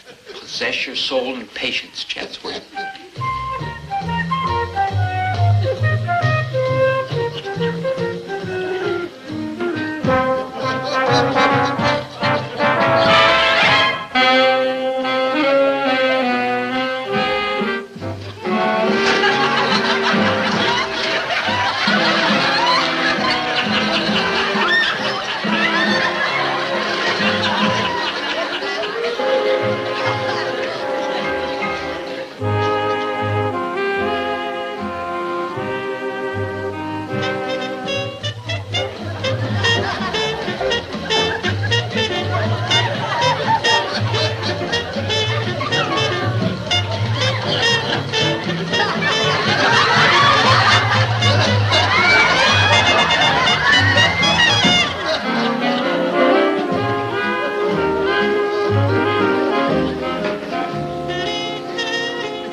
Sure we did. You took 15 minutes extra last time. So what? It's my dinner jacket. It's a fine way to make friends, Chatsworth. Yeah. All right, I don't want to be friends. I want my dinner jacket. It's my turn. No, it's mine. No, it's mine.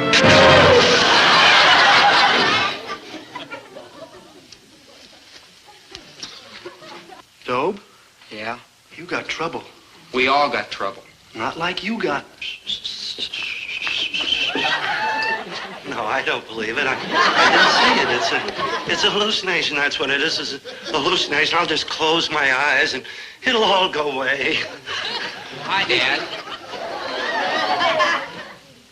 It's true. It's true.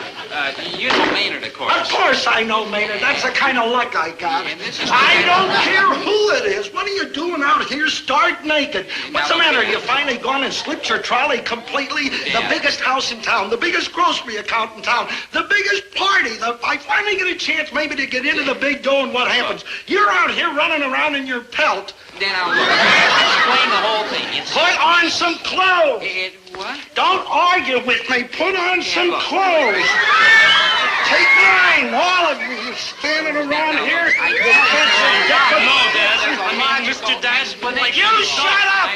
Actually, Mr. Gillis, it's not wise what you're... When I want some advice from three lunatics, I'll go out to the insane asylum and talk to some people who make sense.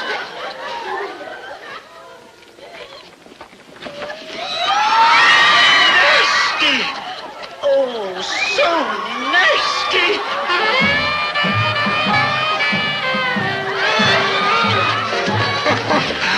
I gotta kill that boy. I just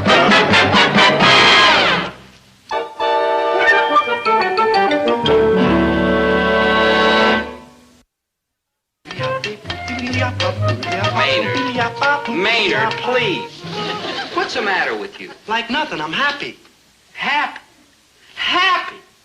I lost Sabrina Armitage. My father's looking at law books trying to find out if parents can divorce children in this state, and you're happy. Like Clip City, man. Like what? That chick, she digs me the most.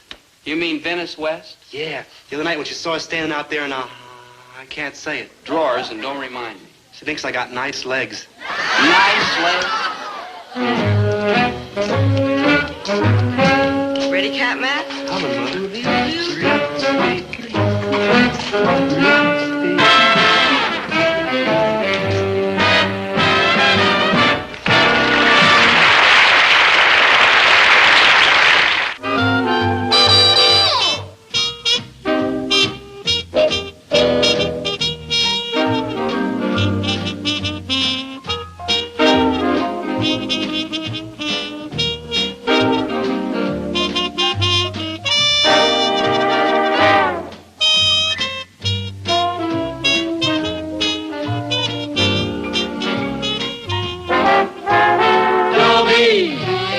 Once a gal was dreamy, Dobie. Once a gal was creamy, Dobie. Once a gal to call his own. Is she blonde? Is she tall? Is she dark? Is she small? Is she any kind of dream one at all? No matter, he's hers and hers alone. 'Cause Dobie has to have a girl to call his own. Once a gal was dreamy, Dobie. Once a gal was creamy, Dobie. Once a gal to call his own. Is she blonde? Is she tall? Is she dark? Is she small? Is she any kind of dreamboat at all? No matter, he's hers and hers alone. Dobie. The trouble started when Dad got himself a lawyer last November 1st. I remember the date because it was the day after Halloween, and Dad wanted to sue some kids who soaped his windows. I am going to court. He talked Dad out of that, but Dad kept him. Dad liked having a lawyer, mostly for yelling. There's laws in this country to protect us businessmen. I am going to see my attorney. You know better than to take a bite out of a nickel candy bar when you've only got 4 cents. You're probably going to wind up in court. Boy, was Dad proud of having a lawyer. I'm probably the only high school student in the whole world whose father threatened to sue him if he didn't get his grades up. Well, this lawyer, Mr. Martindale, drew up a will for Dad. I have explained to Mr. Gillis a dozen times how much trouble and expense will be saved by having a will for after he's gone. Not now, 100 years from now. For the past year, during which he has referred to me as, quote, my attorney, unquote, I haven't been able to get him to sign it. Hey, Winnie, I sure gave those guys down at the produce market a going over too, Dale.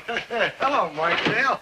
Always glad to see my attorney. Mr. Martindale was nice enough to bring over your will for you to sign, dear. Well, if those kids soap my windows next Halloween again and he doesn't do anything about it again, he won't have anything to bring over here for me to sign because I will get a new attorney.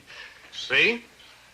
I knew when I left law school that I'd have to be a struggling young lawyer. But I never thought that I'd be doing all of my struggling with one client. Deserting your client, huh? You're just liable to find yourself up in front of the State Bar Association. He's a nice kid. Little inexperienced, easy to learn. Oh, the mail's here, huh? If you'll just read it and sign it, it'll be done. Yeah, and then I'll be done, too. What? Well, you heard the old saying. Sign your will and send for your undertaker. Oh, that's just an old wives' saying. Yeah, well, what would a young wife say about that, huh? Lake Winnemucca Hotel? Yeah, where the successful young businessman, Herbert T. Gillis, and his beautiful young bride, Mrs. Herbert T. Gillis, are spending their honeymoon. You don't mean it. Read it. I already made reservations. But we can't afford it. Well, I told you, Winnie, we picked up a little extra profit the last couple of months, and we waited 24 years for our honeymoon. This is it. Oh. Oh, I told you when we got engaged, honey, just stick to Herbert T. Gillis. Buenos dias. Oh, buenos dias, Senor Carlos. Voila. Gracias. Y adios. And a gracias and an adios to you, Senor Carlos. See you mañana. Hey, what's all this sneaky double talk? Oh, I'm practicing Spanish with him. Gracias and adios means thank you and goodbye. Yeah, but what about this mañana where he's going to meet you? Oh, he meant that he'll see me tomorrow. But where will he see you tomorrow? Here. Mañana, tomorrow. Oh. Why, Herbert Gillis, I believe you're jealous. Why not? You're a cute chick, you know. You bring all of us young bucks blood to a boil. Lake Winnemucca. You know, I'm glad now that we couldn't afford a honeymoon when we were first married. That's Herbert T. Gillis. Always thinking. We would have been worried about the future then. But now? But now I'm a successful businessman. Honey, we've got it made. Oh, it'll be wonderful. Warm days, canoeing, swimming, dancing. Say, maybe we ought to go to a dancing school. Well, there'll be dancing at the lake, and we don't want to look old-fashioned. Look old-fashioned? Honey, I feel 22. You look 18. How could we look old-fashioned? Well, still, maybe we ought to learn that cha-cha-cha. We will be doing the kangaroo jump. The kangaroo jump? Yes, honey, the dance we fell in love to. The dance we would have been doing if we'd have gone on our honeymoon 24 years ago. The kangaroo jump. Hey, there is a real dance. Hey. Da-da-da-da-da-da. Stop, we're gonna dance till we drop. Hibbity, hibbity, hibbity, hibbity, hop, hop, hop. Hop, hop. Hibbity, hibbity, hibbity, hibbity, bump, bump, bump, bump, bump. I do the kangaroo jump. Da-da-da-bump, we're gonna dance. Dee-dee-dum, da-da-dee-dee-dee, da-da-da-da-da, bump, bump, bump. Dee-dee-dee-dee-dee-dee-dum, bump, bump, dee-dee-dee-dee-dee-dum.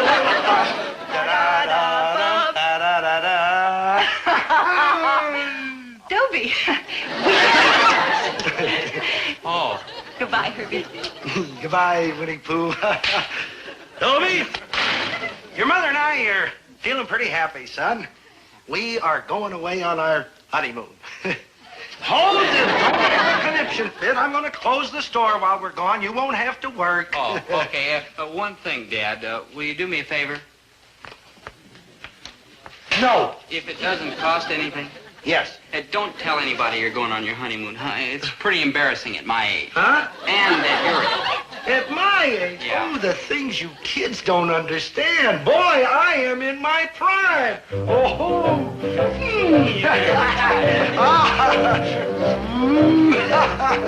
Yes, sir. No! You gotta get a broken arm. Well, the future depends on... Put one finger to that drawing, you'll only have to... I gotta take dancing lessons. All right, we'll start by dancing away from your cat.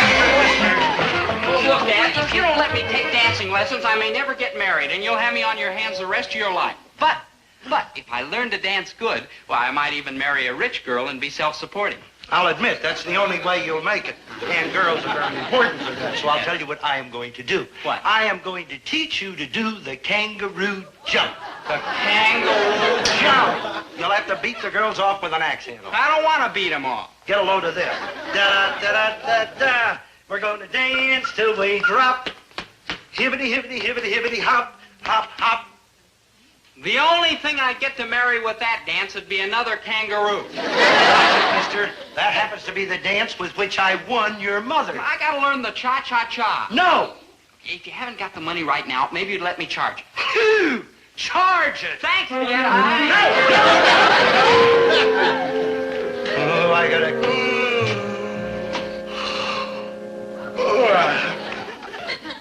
I better hold it. I might want to include his brother, too. What, guys? Well, there's a little of it left. I just clean the cobwebs out. Oh, so that's what you got up there, huh? You know what I can't understand is why you have to come home from college to study for an exam you gotta go back to college to take. What's the exam on if it's for yawning you're a cinch to get an A? All right, so what's the exam on? A study of the bird life in Minnesota? A study of bird life in Minnesota except Duluth. No, I took that last year. I worked and I slave, and you, a study of bird life in Minnesota except Duluth. I got a B.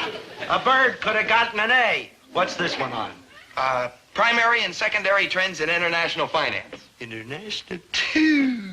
You can't even make change for a buck. What? That shouldn't matter. I've told you and told you, let the customers make their own change. Do-it-yourself grocery. The honor system. Trust the customers. Sure, it's a well-established fact at college that psychologically it creates an emotional pattern in the customer when you allow him to... Trust the customer to make his own change. Well, with the kind of petty money you take in here, who'd steal? You want to try it, Dads? It may make your fortune. Listen, you, I made a little profit the last couple of months. You know how? By watching every penny. Dad's in business. You gotta think big. And speaking of money, No. I need a little cash. I'm going out to play some golf. Golf? What about studying for that exam? Golf is part of it, Dad. It's a very important part of big business. That's where you make the contacts, the big deals. Look, you, a few minutes ago I was a happy man. Singing, whistling, doing the kangaroo jump. The kangaroo jump? You're kidding. Watch it, mister. That happens to be the dance with which I won your mother. I merely meant it's a very amusing dance, that's all. Oh, amusing, huh? Yeah. Where did you hear about it? At college. Really? At college? Wait till Dobie hears this. They're doing the kangaroo jump at college. Sure, I took folk dancing my freshman What do you year. mean, folk dancing? Ancient stuff. Dad, you ought to watch that blood pressure. You know it's your age. Like that. You better get out of here, boy, or I will you. Like that. Golf. All right, what do you need? $1? $2? I figure I can squeeze by for $85. No! Dad, I gotta buy some clubs. What kind of clubs? Country clubs? No. There is $1. $1? What good's that? You can buy yourself a golf ball and throw it around. Hello, dear. Now, don't you start over. Goodness. I'm sorry, Winnie. Forget it. What's the matter, dear? Don't you feel well? Oh, I feel very well. Good, because I brought down the good pen and the good ink so that you can sign your will, because I promised Mr. Martindale that I'd get you to sign it, so you just read it and sign it. Okay. And I won't take no for... Okay? Okay. Woo! Good.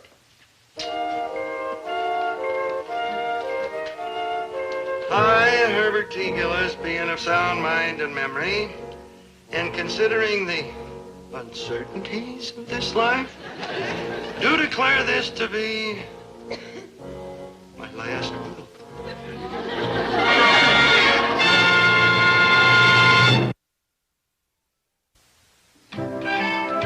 Kangaroo jump? Yeah, Dad, would you do it for me now? Oh, kind of got to you, huh? Yeah. Well, I'm glad to see you're wising up, boy. Hey, get a load of this. Da-da-da-da-da-da.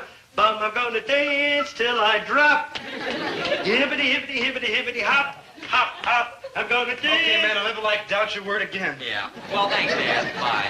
Hey, just a minute. What's that? Huh? Oh, just a little old quarter bet we had. What kind of a bet? Huh? What? Oh, well, you see, Maynard just sort of happened to hear about you doing that kangaroo jump dance. And I didn't believe it, but man, wow. You gotta make $10 some way. That's only a quarter. Well, 40 kids. Do you mean to say you were gonna get to do that dance 40? My back. Don't stand there. What are you doing? What? Take it easy. You stupid Yeah, that's all right, thanks. Oh, it's nothing, Mr. Gillis. I do it for my grandpa all the time. Your grandpa? He's doing the same thing. Lumbago. Lumbago? Don't worry, Mr. Gillis. Everybody gets it when they get like old. When they get like nobody. This happens to be an old football injury. Gets like gold. I like to see you two do the work I put in around here in this store 12, 14 hours a day. Well, why don't you just take it easier, Dad? Do you think I like to work?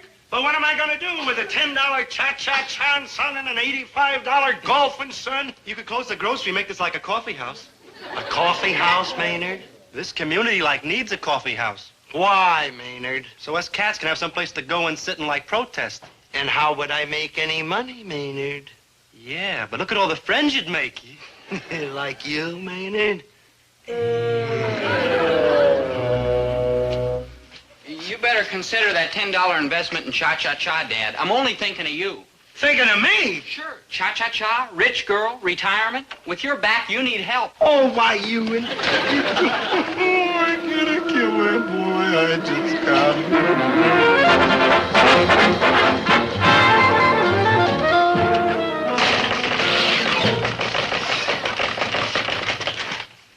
You saw me coming? coming and you're trying to lock up. It's closing time, Mrs. I'm on Lapping. to you, Herb Gillis. You're a robber and you're a price raiser. Don't pick on me. Well, ordinarily I can take it, but tonight I'm in a bad humor. How can you say this to me when I'm here on a mission of mercy? What can I get for you, Mrs. Poor Lapping? Herman Stalker, over on 18th Street. They go to my church. Dropped dead yesterday like that.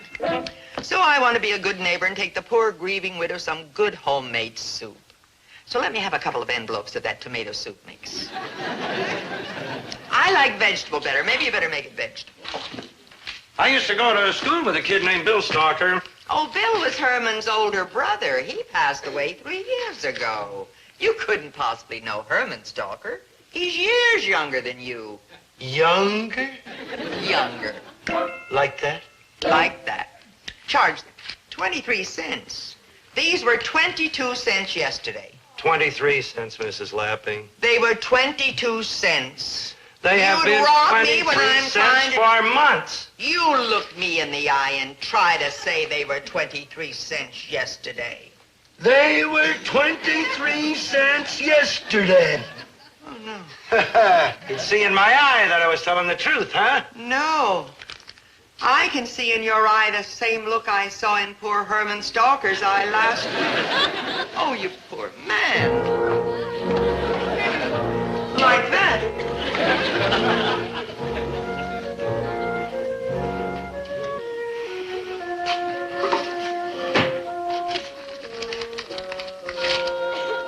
Considering the uncertainties of this life. Dad, you better take it easier. Watch that blood pressure, Dad. You know it's your age. Herman Stalker, younger than you. Like that. Last will and testament.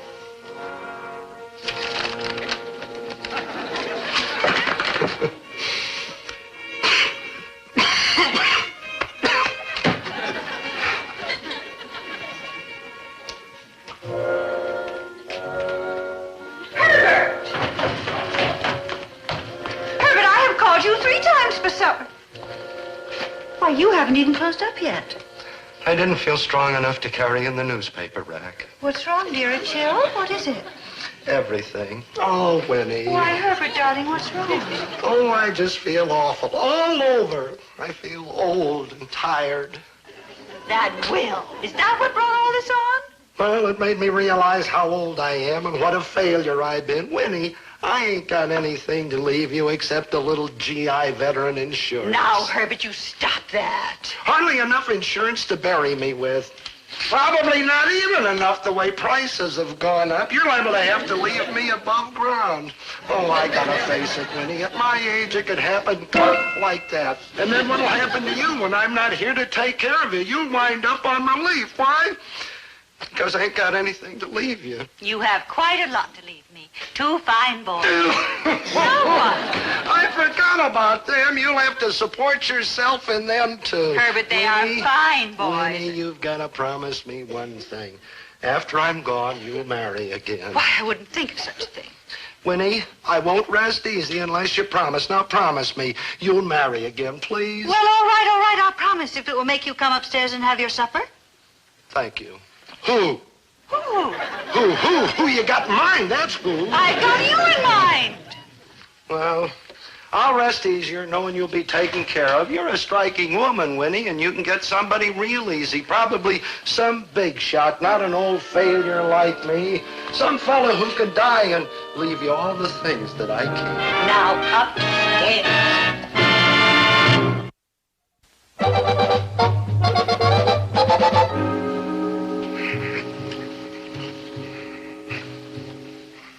Cha-cha-cha, marry a rich girl and be self-supporting. Cha-cha-cha. Trust your customer. A do-it-yourself grocery. The honor system. Oh, I'm sorry, Winnie. I got nothing to leave you. 2 fine boys.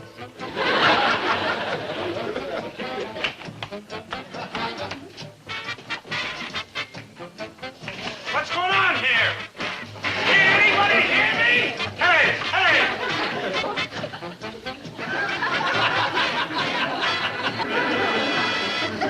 That's it? I'm dead. I told you it'd happen. Like that. Now they will never argue with me again. Do cha-cha-cha. Do cha-cha-cha. cha-cha-cha. 1, 2, cha-cha-cha. Oh, thank you, Dobie. My pleasure, Mrs. Lapping. You've got the happiest little fat feet in the whole neighborhood. Oh, Dobie, you're so charming. And it's such a pleasure shopping here now that your mean father has gone. Me? Why, you I won't wouldn't say it was mean.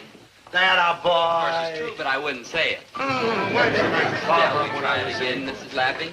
Davy, the drawer is full and I can't get my money in. I'll take care of it, Mrs. Dow. Hey, what are you doing? The bank got tired sending an armored car over every hour, so they put in a pneumatic tube straight to the bank. You didn't count it. They even hired a teller to stay at their end of the tube and count our money for us. Well, I figured what my purchases came to, but I just thought I'd put a little extra in. Oh, thank you, Mrs. Dow. Would you care for some espresso coffee before you leave? Maybe a little golf lesson. Or how about some cha-cha-cha? Oh, I've had them all. And I'm going to hurry home and stuff this food into my family so I can come right back and buy more. How are you there, Mrs. Dow? Well, Mr. Gillis. I wonder if you remember me. We met yesterday on the golf course. Well, I meet so many impressive executives on the golf course. Oh, of course. I'm the president of Mammoth Market, CB Mammoth. Yes. I was very impressed with you yesterday. Not only because of your golf game, the way you threw the ball around the course. Marvelous, a wonderful idea. That was my idea. But I was even more intrigued with that fascinating talk you gave in the locker room on bird life in Minnesota. Except Duluth. Oh, except Duluth, of course. That's what impressed me the most. I hate the birds in Duluth. Yes, I've heard about your amazing success here in the market and some of your fascinating features. Is that one of them? Yes, he's on our staff. He's the king of the beatnik. King? Well, what's he doing? Protesting. Wonderful. Brings in the intellectual element. Yeah. Marvelous idea. And is this another feature of the store? Yes, sir. This is the cha-cha-cha department. We dance with the customers. It puts them in the mood to buy. Care to try it? Uh-huh. Yeah. Wonderful. I'll buy this store. I'll give you and your brother $100,000 for it. See what I mean? $100,000. Of course, your offer is ridiculous. Well, of course it is, so take it. I mean, we wouldn't even consider it. Sell! Don't sell, Dobie. My father's a millionaire. I only started working here in hopes you'd cha-cha me to the altar. Oh, this kid's been spreading his cha-cha all over town. No, I'm sorry, but we have plans for our own chain of groceries. I'm afraid that in a year or so, we'll be absorbing you. Oh, I knew it. I knew it. Oh, why in the world didn't I study golf and bird life and the cha-cha-cha in college? Turned down $100,000. Oh, what's going to happen to poor Mimi? Oh, what a lovely picture. What a shame this miserable Herbert Gillis couldn't be here to see it. Miserable Herbert T. Gillis. Who? Him, your late Goodness husband. sake. Oh, is that who it is? I thought it was some sort of an ad. Oh, that miserable man. You know, I used to have to force myself to come to this store, but you and the boys have always been so attractive, and I realized if that miserable man lost even one customer, you'd all be on the county. Dobie, you're so cute. Yeah. Poor, miserable Herbert. Oh, We could have been rich years ago, but the poor, miserable man just couldn't think big. Well, what could you expect from that limited mind? I always ask him, buy me a convertible. Over and over. Buy me a convertible. all right, so you asked me. And making deliveries in that beautiful convertible that I bought you for his funeral. That was the very thing that started our success. Yeah. Oh, I kid myself. She's right. They don't need me. They're better off without me. Well, the convertible and Davy's golf and cha-cha-cha, Mother. Oh, and that reminds me, I'm going to a tay dansant. Woo! And here comes my date now. Your date? Winnie, I'm not even cold yet. No. Oh, Don Carlos, gracias and adios. Oh, my sweet Winnie Pooh. Winnie Pooh, honey, that was my name for you. Here it is, mañana. I know it. You see, just after my insurance money. You know, if my poor late husband were here, he would say that you were after his insurance money. But I'm a wealthy South American landowner. Perhaps you have heard of my hacienda in South America. What is it called? Argentina. Oh, it sounds lovely. Well, shall we off to cha-cha-cha? No, never again shall I cha-cha-cha. I shall only do the dance with which you won my heart. The kangaroo jump. The kangaroo jump? Oh, Winnie, Winnie, that's our song. Oh, there's nothing sacred anymore.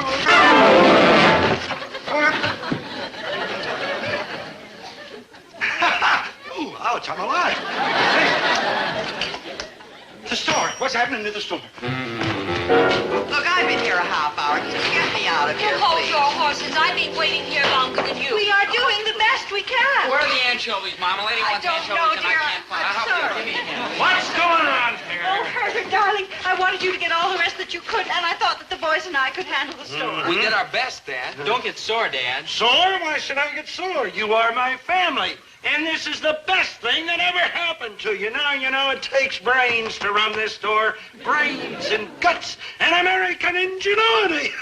Don't worry, folks. Herbert T. Gillis is in command.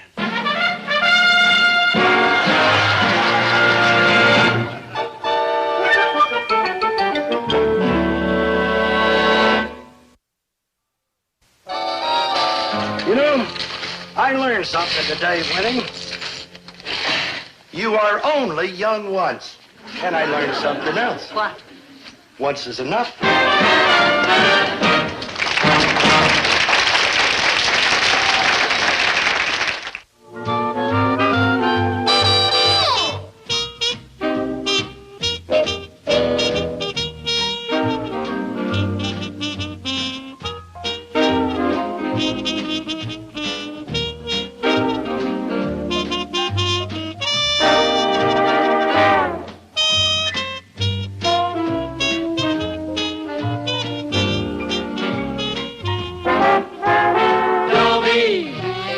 Once a gal was dreamy, Dobie.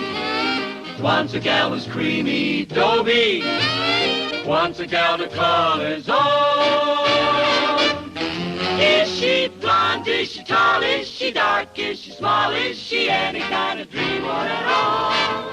No matter, he's hers and hers alone. 'Cause Dobie has to have a girl to call his own. Once a gal was dreamy, Dobie. Once a gal was creamy, Dobie. Once a gal to call his own.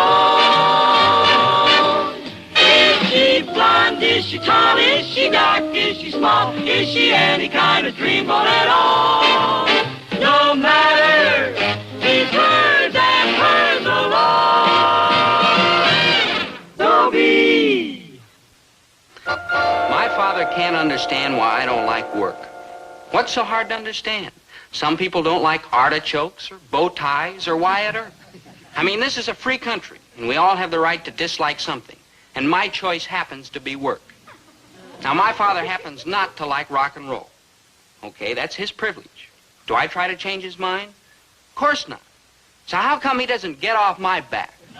I mean, I'm not the only one who has an allergy to work. You take Chatsworth Osborne Jr., the richest kid in town. You know how he feels about work? Chatsworth Osborne Jr., in your entire life, you have never done an honest day's work. But of course not, my child. Aren't you ashamed, never doing a lick of work? Daphne, you don't seem to understand, dear. What does everybody in this country want? More leisure time. Unions go out on strike for shorter work weeks. Everybody's looking for more leisure. Well, I've already got mine, Daphne, baby. You're hopeless. Work is what has made this country great. Hard, honest toil. What do you think this country would be like if everyone felt the way you do? Heaps of fun. Chatsworth, go. Oh, Daphne, you're so tense about this thing. When you look at it rationally, my granddad's work made scads of money. Then Dad's work made scads more. Well, we've got enough scads now, don't you see? You're not the kind of man I'm looking for. Oh? What kind of man are you looking for? Hi, Chatsworth. Oh, hello, chap. Bully to see you. Goodbye. Look at it this way, old girl. In the social circles in which I travel, no offense, Gillis, baby, but why don't you just beg off? Well, I was supposed to meet Maynard here. Oh, well, couldn't you find a more appropriate locale, like a second-hand rummage store? Now, wait a minute, Chatsworth. Maynard and me have as much right here as you have. This is a public park, and we're all equal, you know. Rather an amusing fiction, isn't it? Sure, chap, it's just a soupçon of mustard. Soupçon? Chatsworth, I've had it with you. I'm leaving. My dear girl, no one has ever walked out on Chatsworth Osborne Jr. In that case, Buster, history is being made right now. Flake off. Oh, hush up, you low-born person. Allow me. Thank you. Not at all. You're very kind. You're very beautiful in pink and white and round and soft and sweet. You are cute. You are the sun and the moon. And you're very gallant. And you're a vision of delight. Do you have a name? Dobie Gillis. Daphne Root. Ah, Daphne, I've been searching for you all my life. And I for you, Dobie. Little did I think my quest... You've been searching for me? Why have I been searching for you? One might well ask. One might well indeed, yes. The answer is simple. Mm-hmm. First, you're a perfect gentleman. True. Second, you're cute. True. Third, you're obviously of solid moral character. True. Fourth, you're a worker. True. True. You're dressed in working clothes. Not in some outlandish Playboy's outfit like Chatsworth Osborne Jr. Oh, well, that's true. Yeah. What kind of work do you do? Yeah, I'm in the grocery line. Oh, splendid. Mm-hmm. Don't you think work is divine? Yeah, do you? I do. Uh-huh. You know what I think it is? What? Divine. Me too. Yeah. Oh, Daphne. Dobie, consider the giants of our modern civilization. Uh-huh. Carnegie, Rockefeller. What did these men have in common? Money? Well, money is only a small part of it. Mm-hmm. What excites me is that they were workers, men of drive and ambition and soaring imagination. Vibrant, stimulating, fascinating men. You really ape for work, aren't you? As what sensible person is not? Yeah. Mm-hmm. Oh, Dobie, you're on your way to that same lofty pinnacle, too, I can tell. Mm-hmm. Here you have a day off from school. Are you fritting away your time sleeping? No. Lolling about, indulging in time-wasting games? Mm-hmm. No. No. You're working, Yeah. striving, moving ahead. Yeah. Oh, Dobie, you're the kind of man this country needs. Daphne. Dobie, it's so wonderful to be near a boy who's dynamic and forceful. Instead of some spineless, unsalvageable, ambitionless wreck. You rang? Like, hi, good buddy. Tennis, anyone? Maynard G. Krebs, my fellow worker. Worker? Yeah, I see you finished your stringing those rackets at the sporting goods shop where you work. Work? Don't you got wig or something? I'd be glad to help you deliver the rackets, but I'm still busy running errands for the grocery store where I'm gainfully employed. Gainfully employed? Yeah, gainfully employed means Work. Yeah. Work? Dobie, what's going on? Oh, nothing, Daphne. Dobie, where is this grocery store? Well? I want to watch you at work. Oh, yeah. Well, you see, can't get there from here. Dobie, if you put your mind to it, you can get anywhere from anywhere. Now, where is this store? It's my dad's place, and it's at 285 Norwood Street, Gillis's Grocery. I'll be there this afternoon. And when I arrive, I expect to see a powerful human dynamo operating at full steam. Like what now? Like I'm in hot water. Yeah, I heard of this stuff. I may have to go to work. Work? Maynard! When Daphne gets to the store this afternoon, she's going to find me working. A human dynamo. You are going to work in the store? Yes, I am, and it's about time. I mean, Dad's not getting any younger, and if I can ease his declining years... You're like a real human being. Yeah. So are you, Maynard. Thanks, good buddy. Yeah. Why? Because you're going to help me. Me? I'll Yeah, work in the store? Maynard. Now, Oh, Maynard, no, you're no, going to don't do it. do Now, it. stop with that.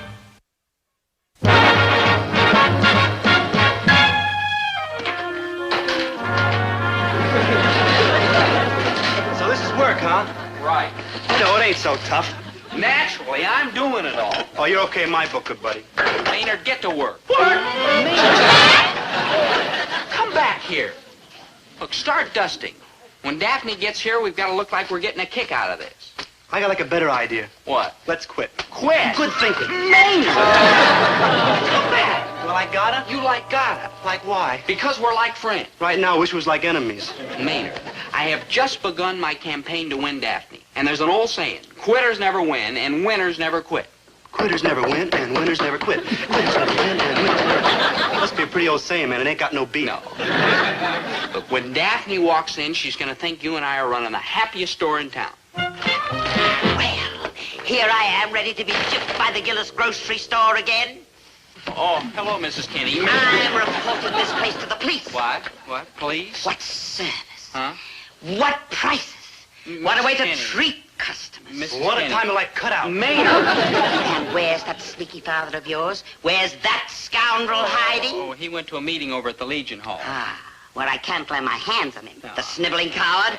What did he do this time, Mrs. Kinney? Did he like weigh the peaches without shaving the fuzz off first? I ordered a dozen green apples. And what did that thieving rascal send me? What? Red apples at green apple prices. Mrs. Kinney, you got a bargain. My councilman will hear about this. Mrs. Kinney, the red apples are more expensive. You save 14 cents. Jail is too good for you, Gillises. All right, okay. I'll be glad to exchange them for you. Watch it, Junior. Do you want to lose some fingers?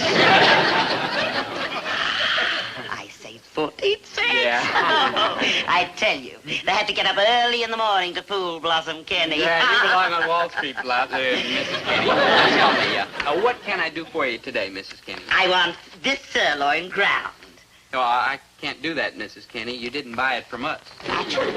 The market over on Grover Street sells it for 2 cents a pound cheaper. Well, why didn't you have them grind it? And stand in line for half an hour in that drafty place. Maynard. She's right. It's like spooky over there. Maynard, that's... now... Here, boy. Grind. Oh, that's impossible, Mrs. Kenny. Impossible, you ungrateful rascal. I'll tell your father the way you talk back to me. I'll tell your father the way you treated Blossom Kenny, the most loyal, the most devoted customer that ever walked inside this... Oh, you're a nice boy, Dobie. Not a bit like your father. Oh, Crazy. Can I run a hot dog, huh? Please? I don't know, man. I never ran one before. How was I underprivileged? All right, Maynard, but be careful. Man, the carefulest. I'll need some sweet potatoes while I'm here. Oh, this is your lucky day, Mrs. Kenny. We're running a special. You're a nice boy. And they're not green.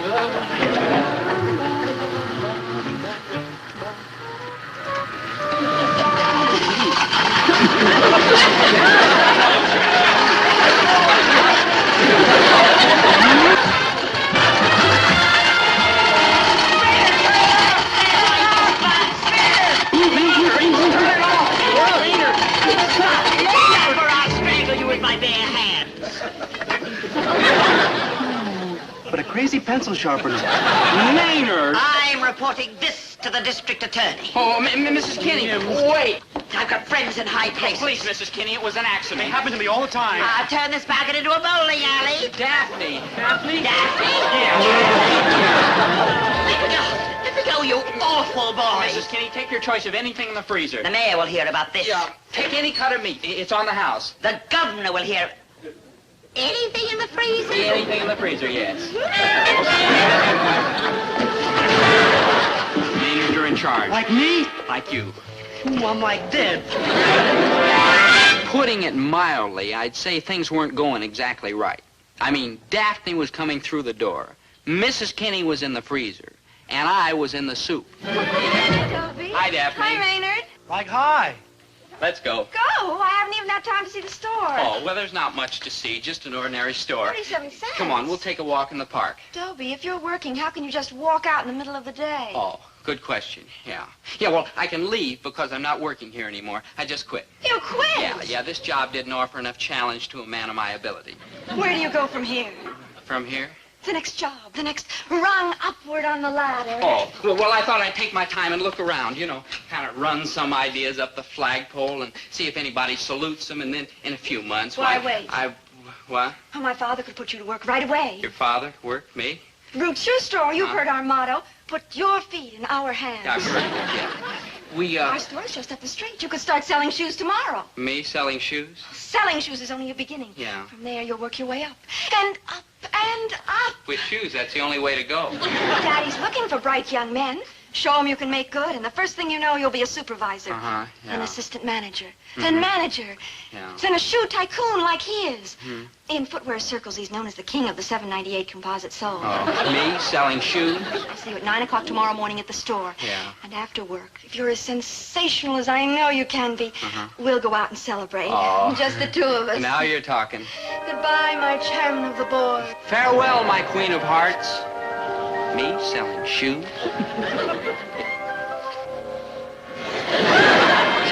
Maynard, I've got work to do. You open it. Oh, no, this is your store. And you're my friend. And you're like my friend. So? So we'll go down on the sinking ship together. Okay.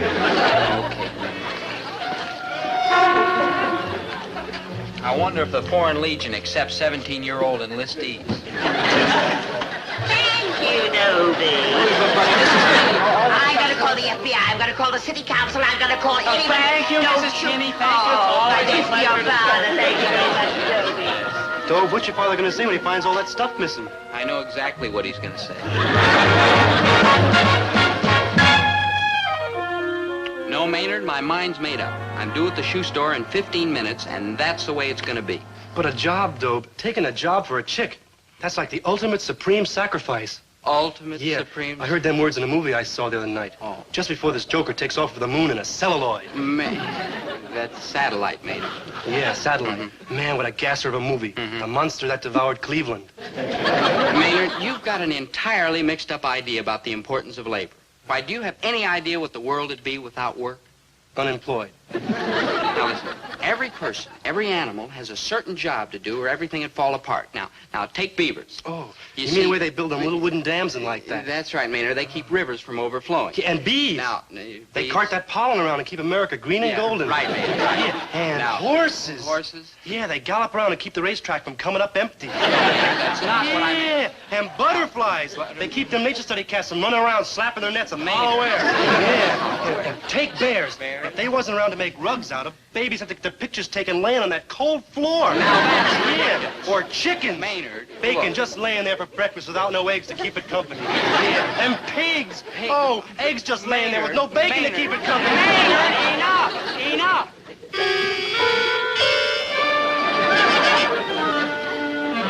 And what about alligators? There was no alligators. Frankly, Dobe, you don't credit me for like digging these basic precepts. Basic precepts? Yeah, that was in the same movie, Final Supreme Sacrifice. Oh, say, I've got to get over to the shoe store. My life as a worker is about to begin. So long, good buddy. I'll always remember you.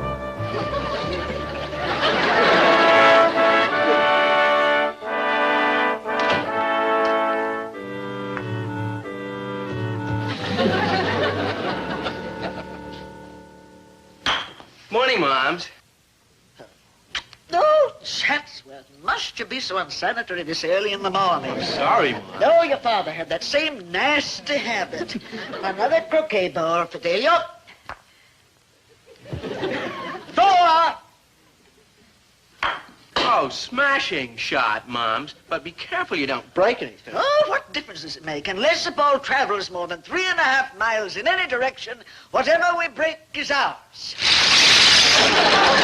Look at like Uncle Henry's potting shed. But, Mom, you adore flowers. Flowers indeed. He hasn't had a flower in there in 20 years. Well, then what does Uncle Henry do in his potting shed? He gets potted. Well, I suppose every family must have a skeleton in the closet. Oh, I don't mind him being in the closet. What I object to is when he goes down to the corner of 7th and Main and does the tango. Not again. We're the traffic cop. Now, come on, boy. Get yourself a mallet and let's whap a few here. Not today, Moms. I've got to get downtown on business. Oh. Cheero. Chatsworth, when you're in town, Yes, Moms. don't mingle. No.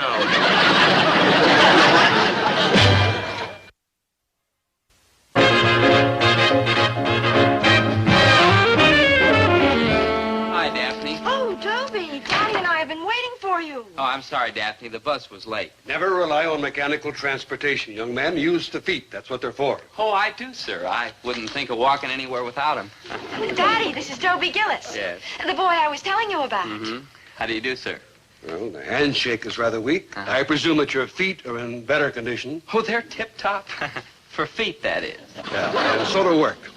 Now, I won't pay you a salary, and the commission is small.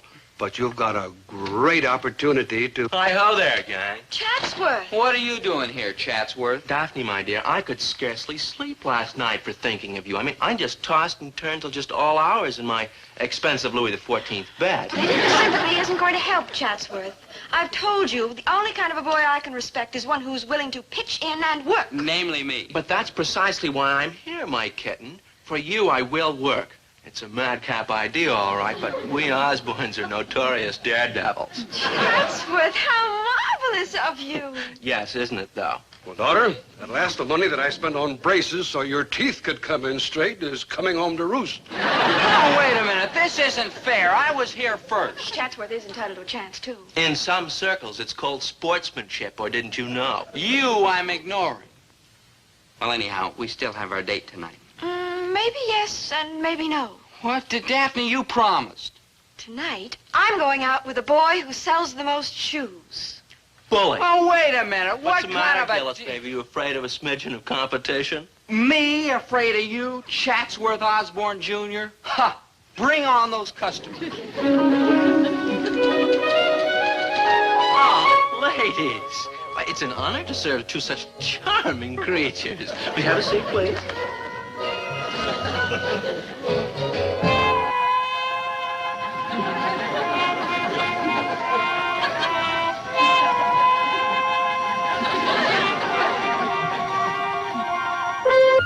Aren't they lovely? They're just what I wanted, but I can't afford to pay $12.98.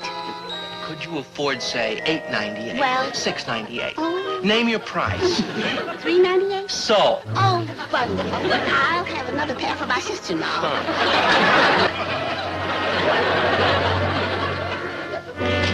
You must lose money on every pair of shoes you sell. Oh, true, but we're closed on Sundays.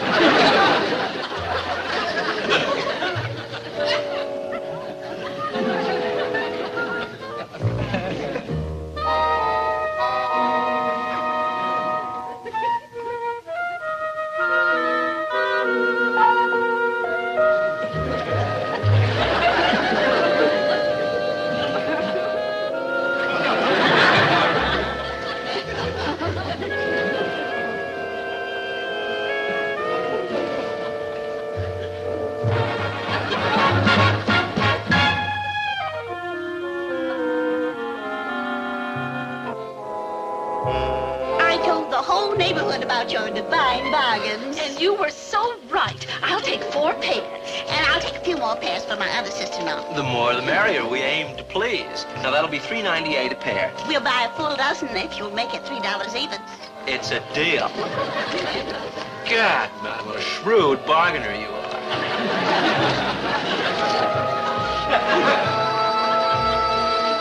There comes a time in every fella's life when a little voice inside him yells, quit. Quit? Sure, why not? Because you can't. Oh, Maynard, what's the use? How can I beat Chatsworth when he keeps paying for the shoes out of his own pocket? Ooh, that's a crummy trick. Why don't you go tell the boss? No. How come? Well, that's snitching, Maynard. I'm no stool pigeon. Yeah. Hey, why don't you go tell Chatsworth's mother? She'd never let him work in a shoe store. I just told you, I'm no stool pigeon. Yeah. Of course, if some good buddy went and told Chatsworth's mother, that'd be different, wouldn't it? Sure, Dobe. Then you wouldn't be a stool pigeon, would you? That's right, Maynard. I mean, if some good buddy went and told Chatsworth's mother, then it wouldn't be me, would it? Yeah, I wonder who I can get. Ooh, let's see. Now, shh, quiet. I'm trying to think who I can get. Now, let's see. Who's your good buddy?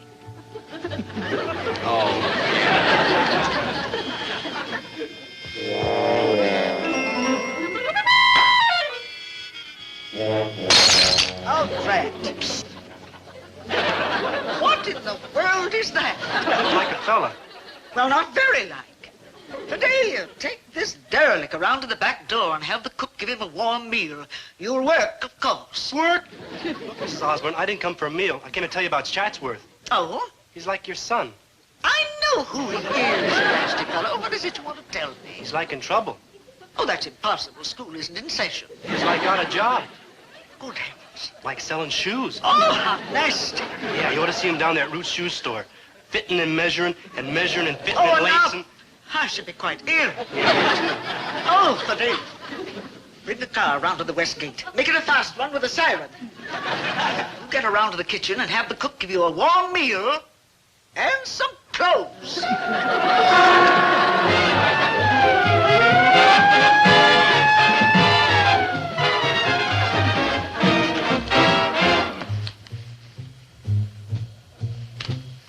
Madam, can I... Work! You nasty fellow!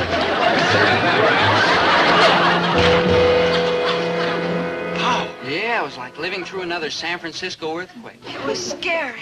Yeah. Well, Daphne, I won, didn't I? Tonight you're going out with me. With you? Yeah, well, I did better on the job than Chatsworth. He willed it in the stretch. Well, that's true. Dobie, you're not much of a salesman, but you do have stick-to-it. You know, I'm one of the stickiest. Daddy, do you really think Dobie has a future in the shoe business? Definitely. As a salesman? On a higher level. Oh, gee. If I have my way, he'll climb right to the top.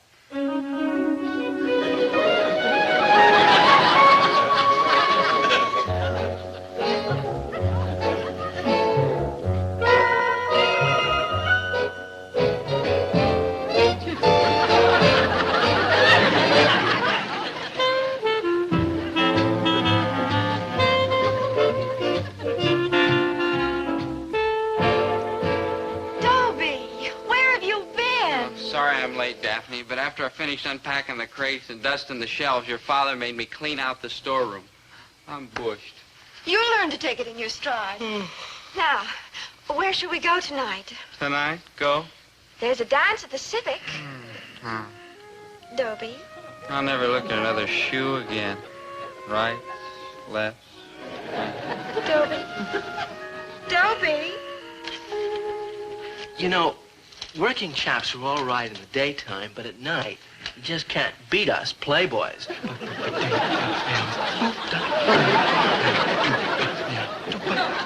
Let's go.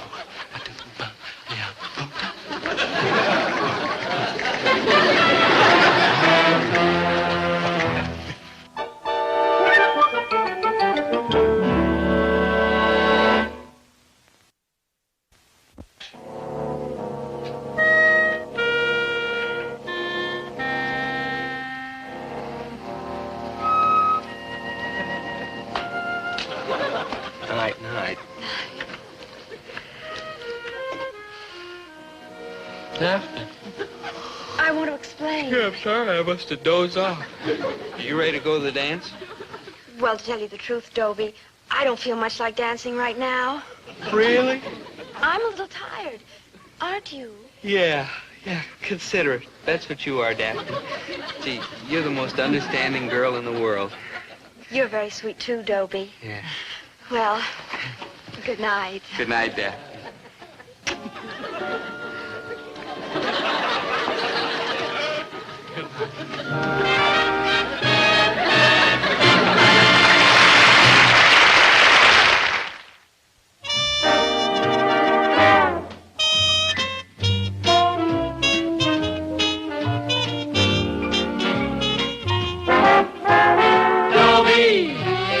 Once a gal was dreamy, Dobie. Once a gal was creamy, Dobie. Once a gal to call his own. Is she blonde? Is she tall? Is she dark? Is she small? Is she any kind of dream or at all? No matter, he's her.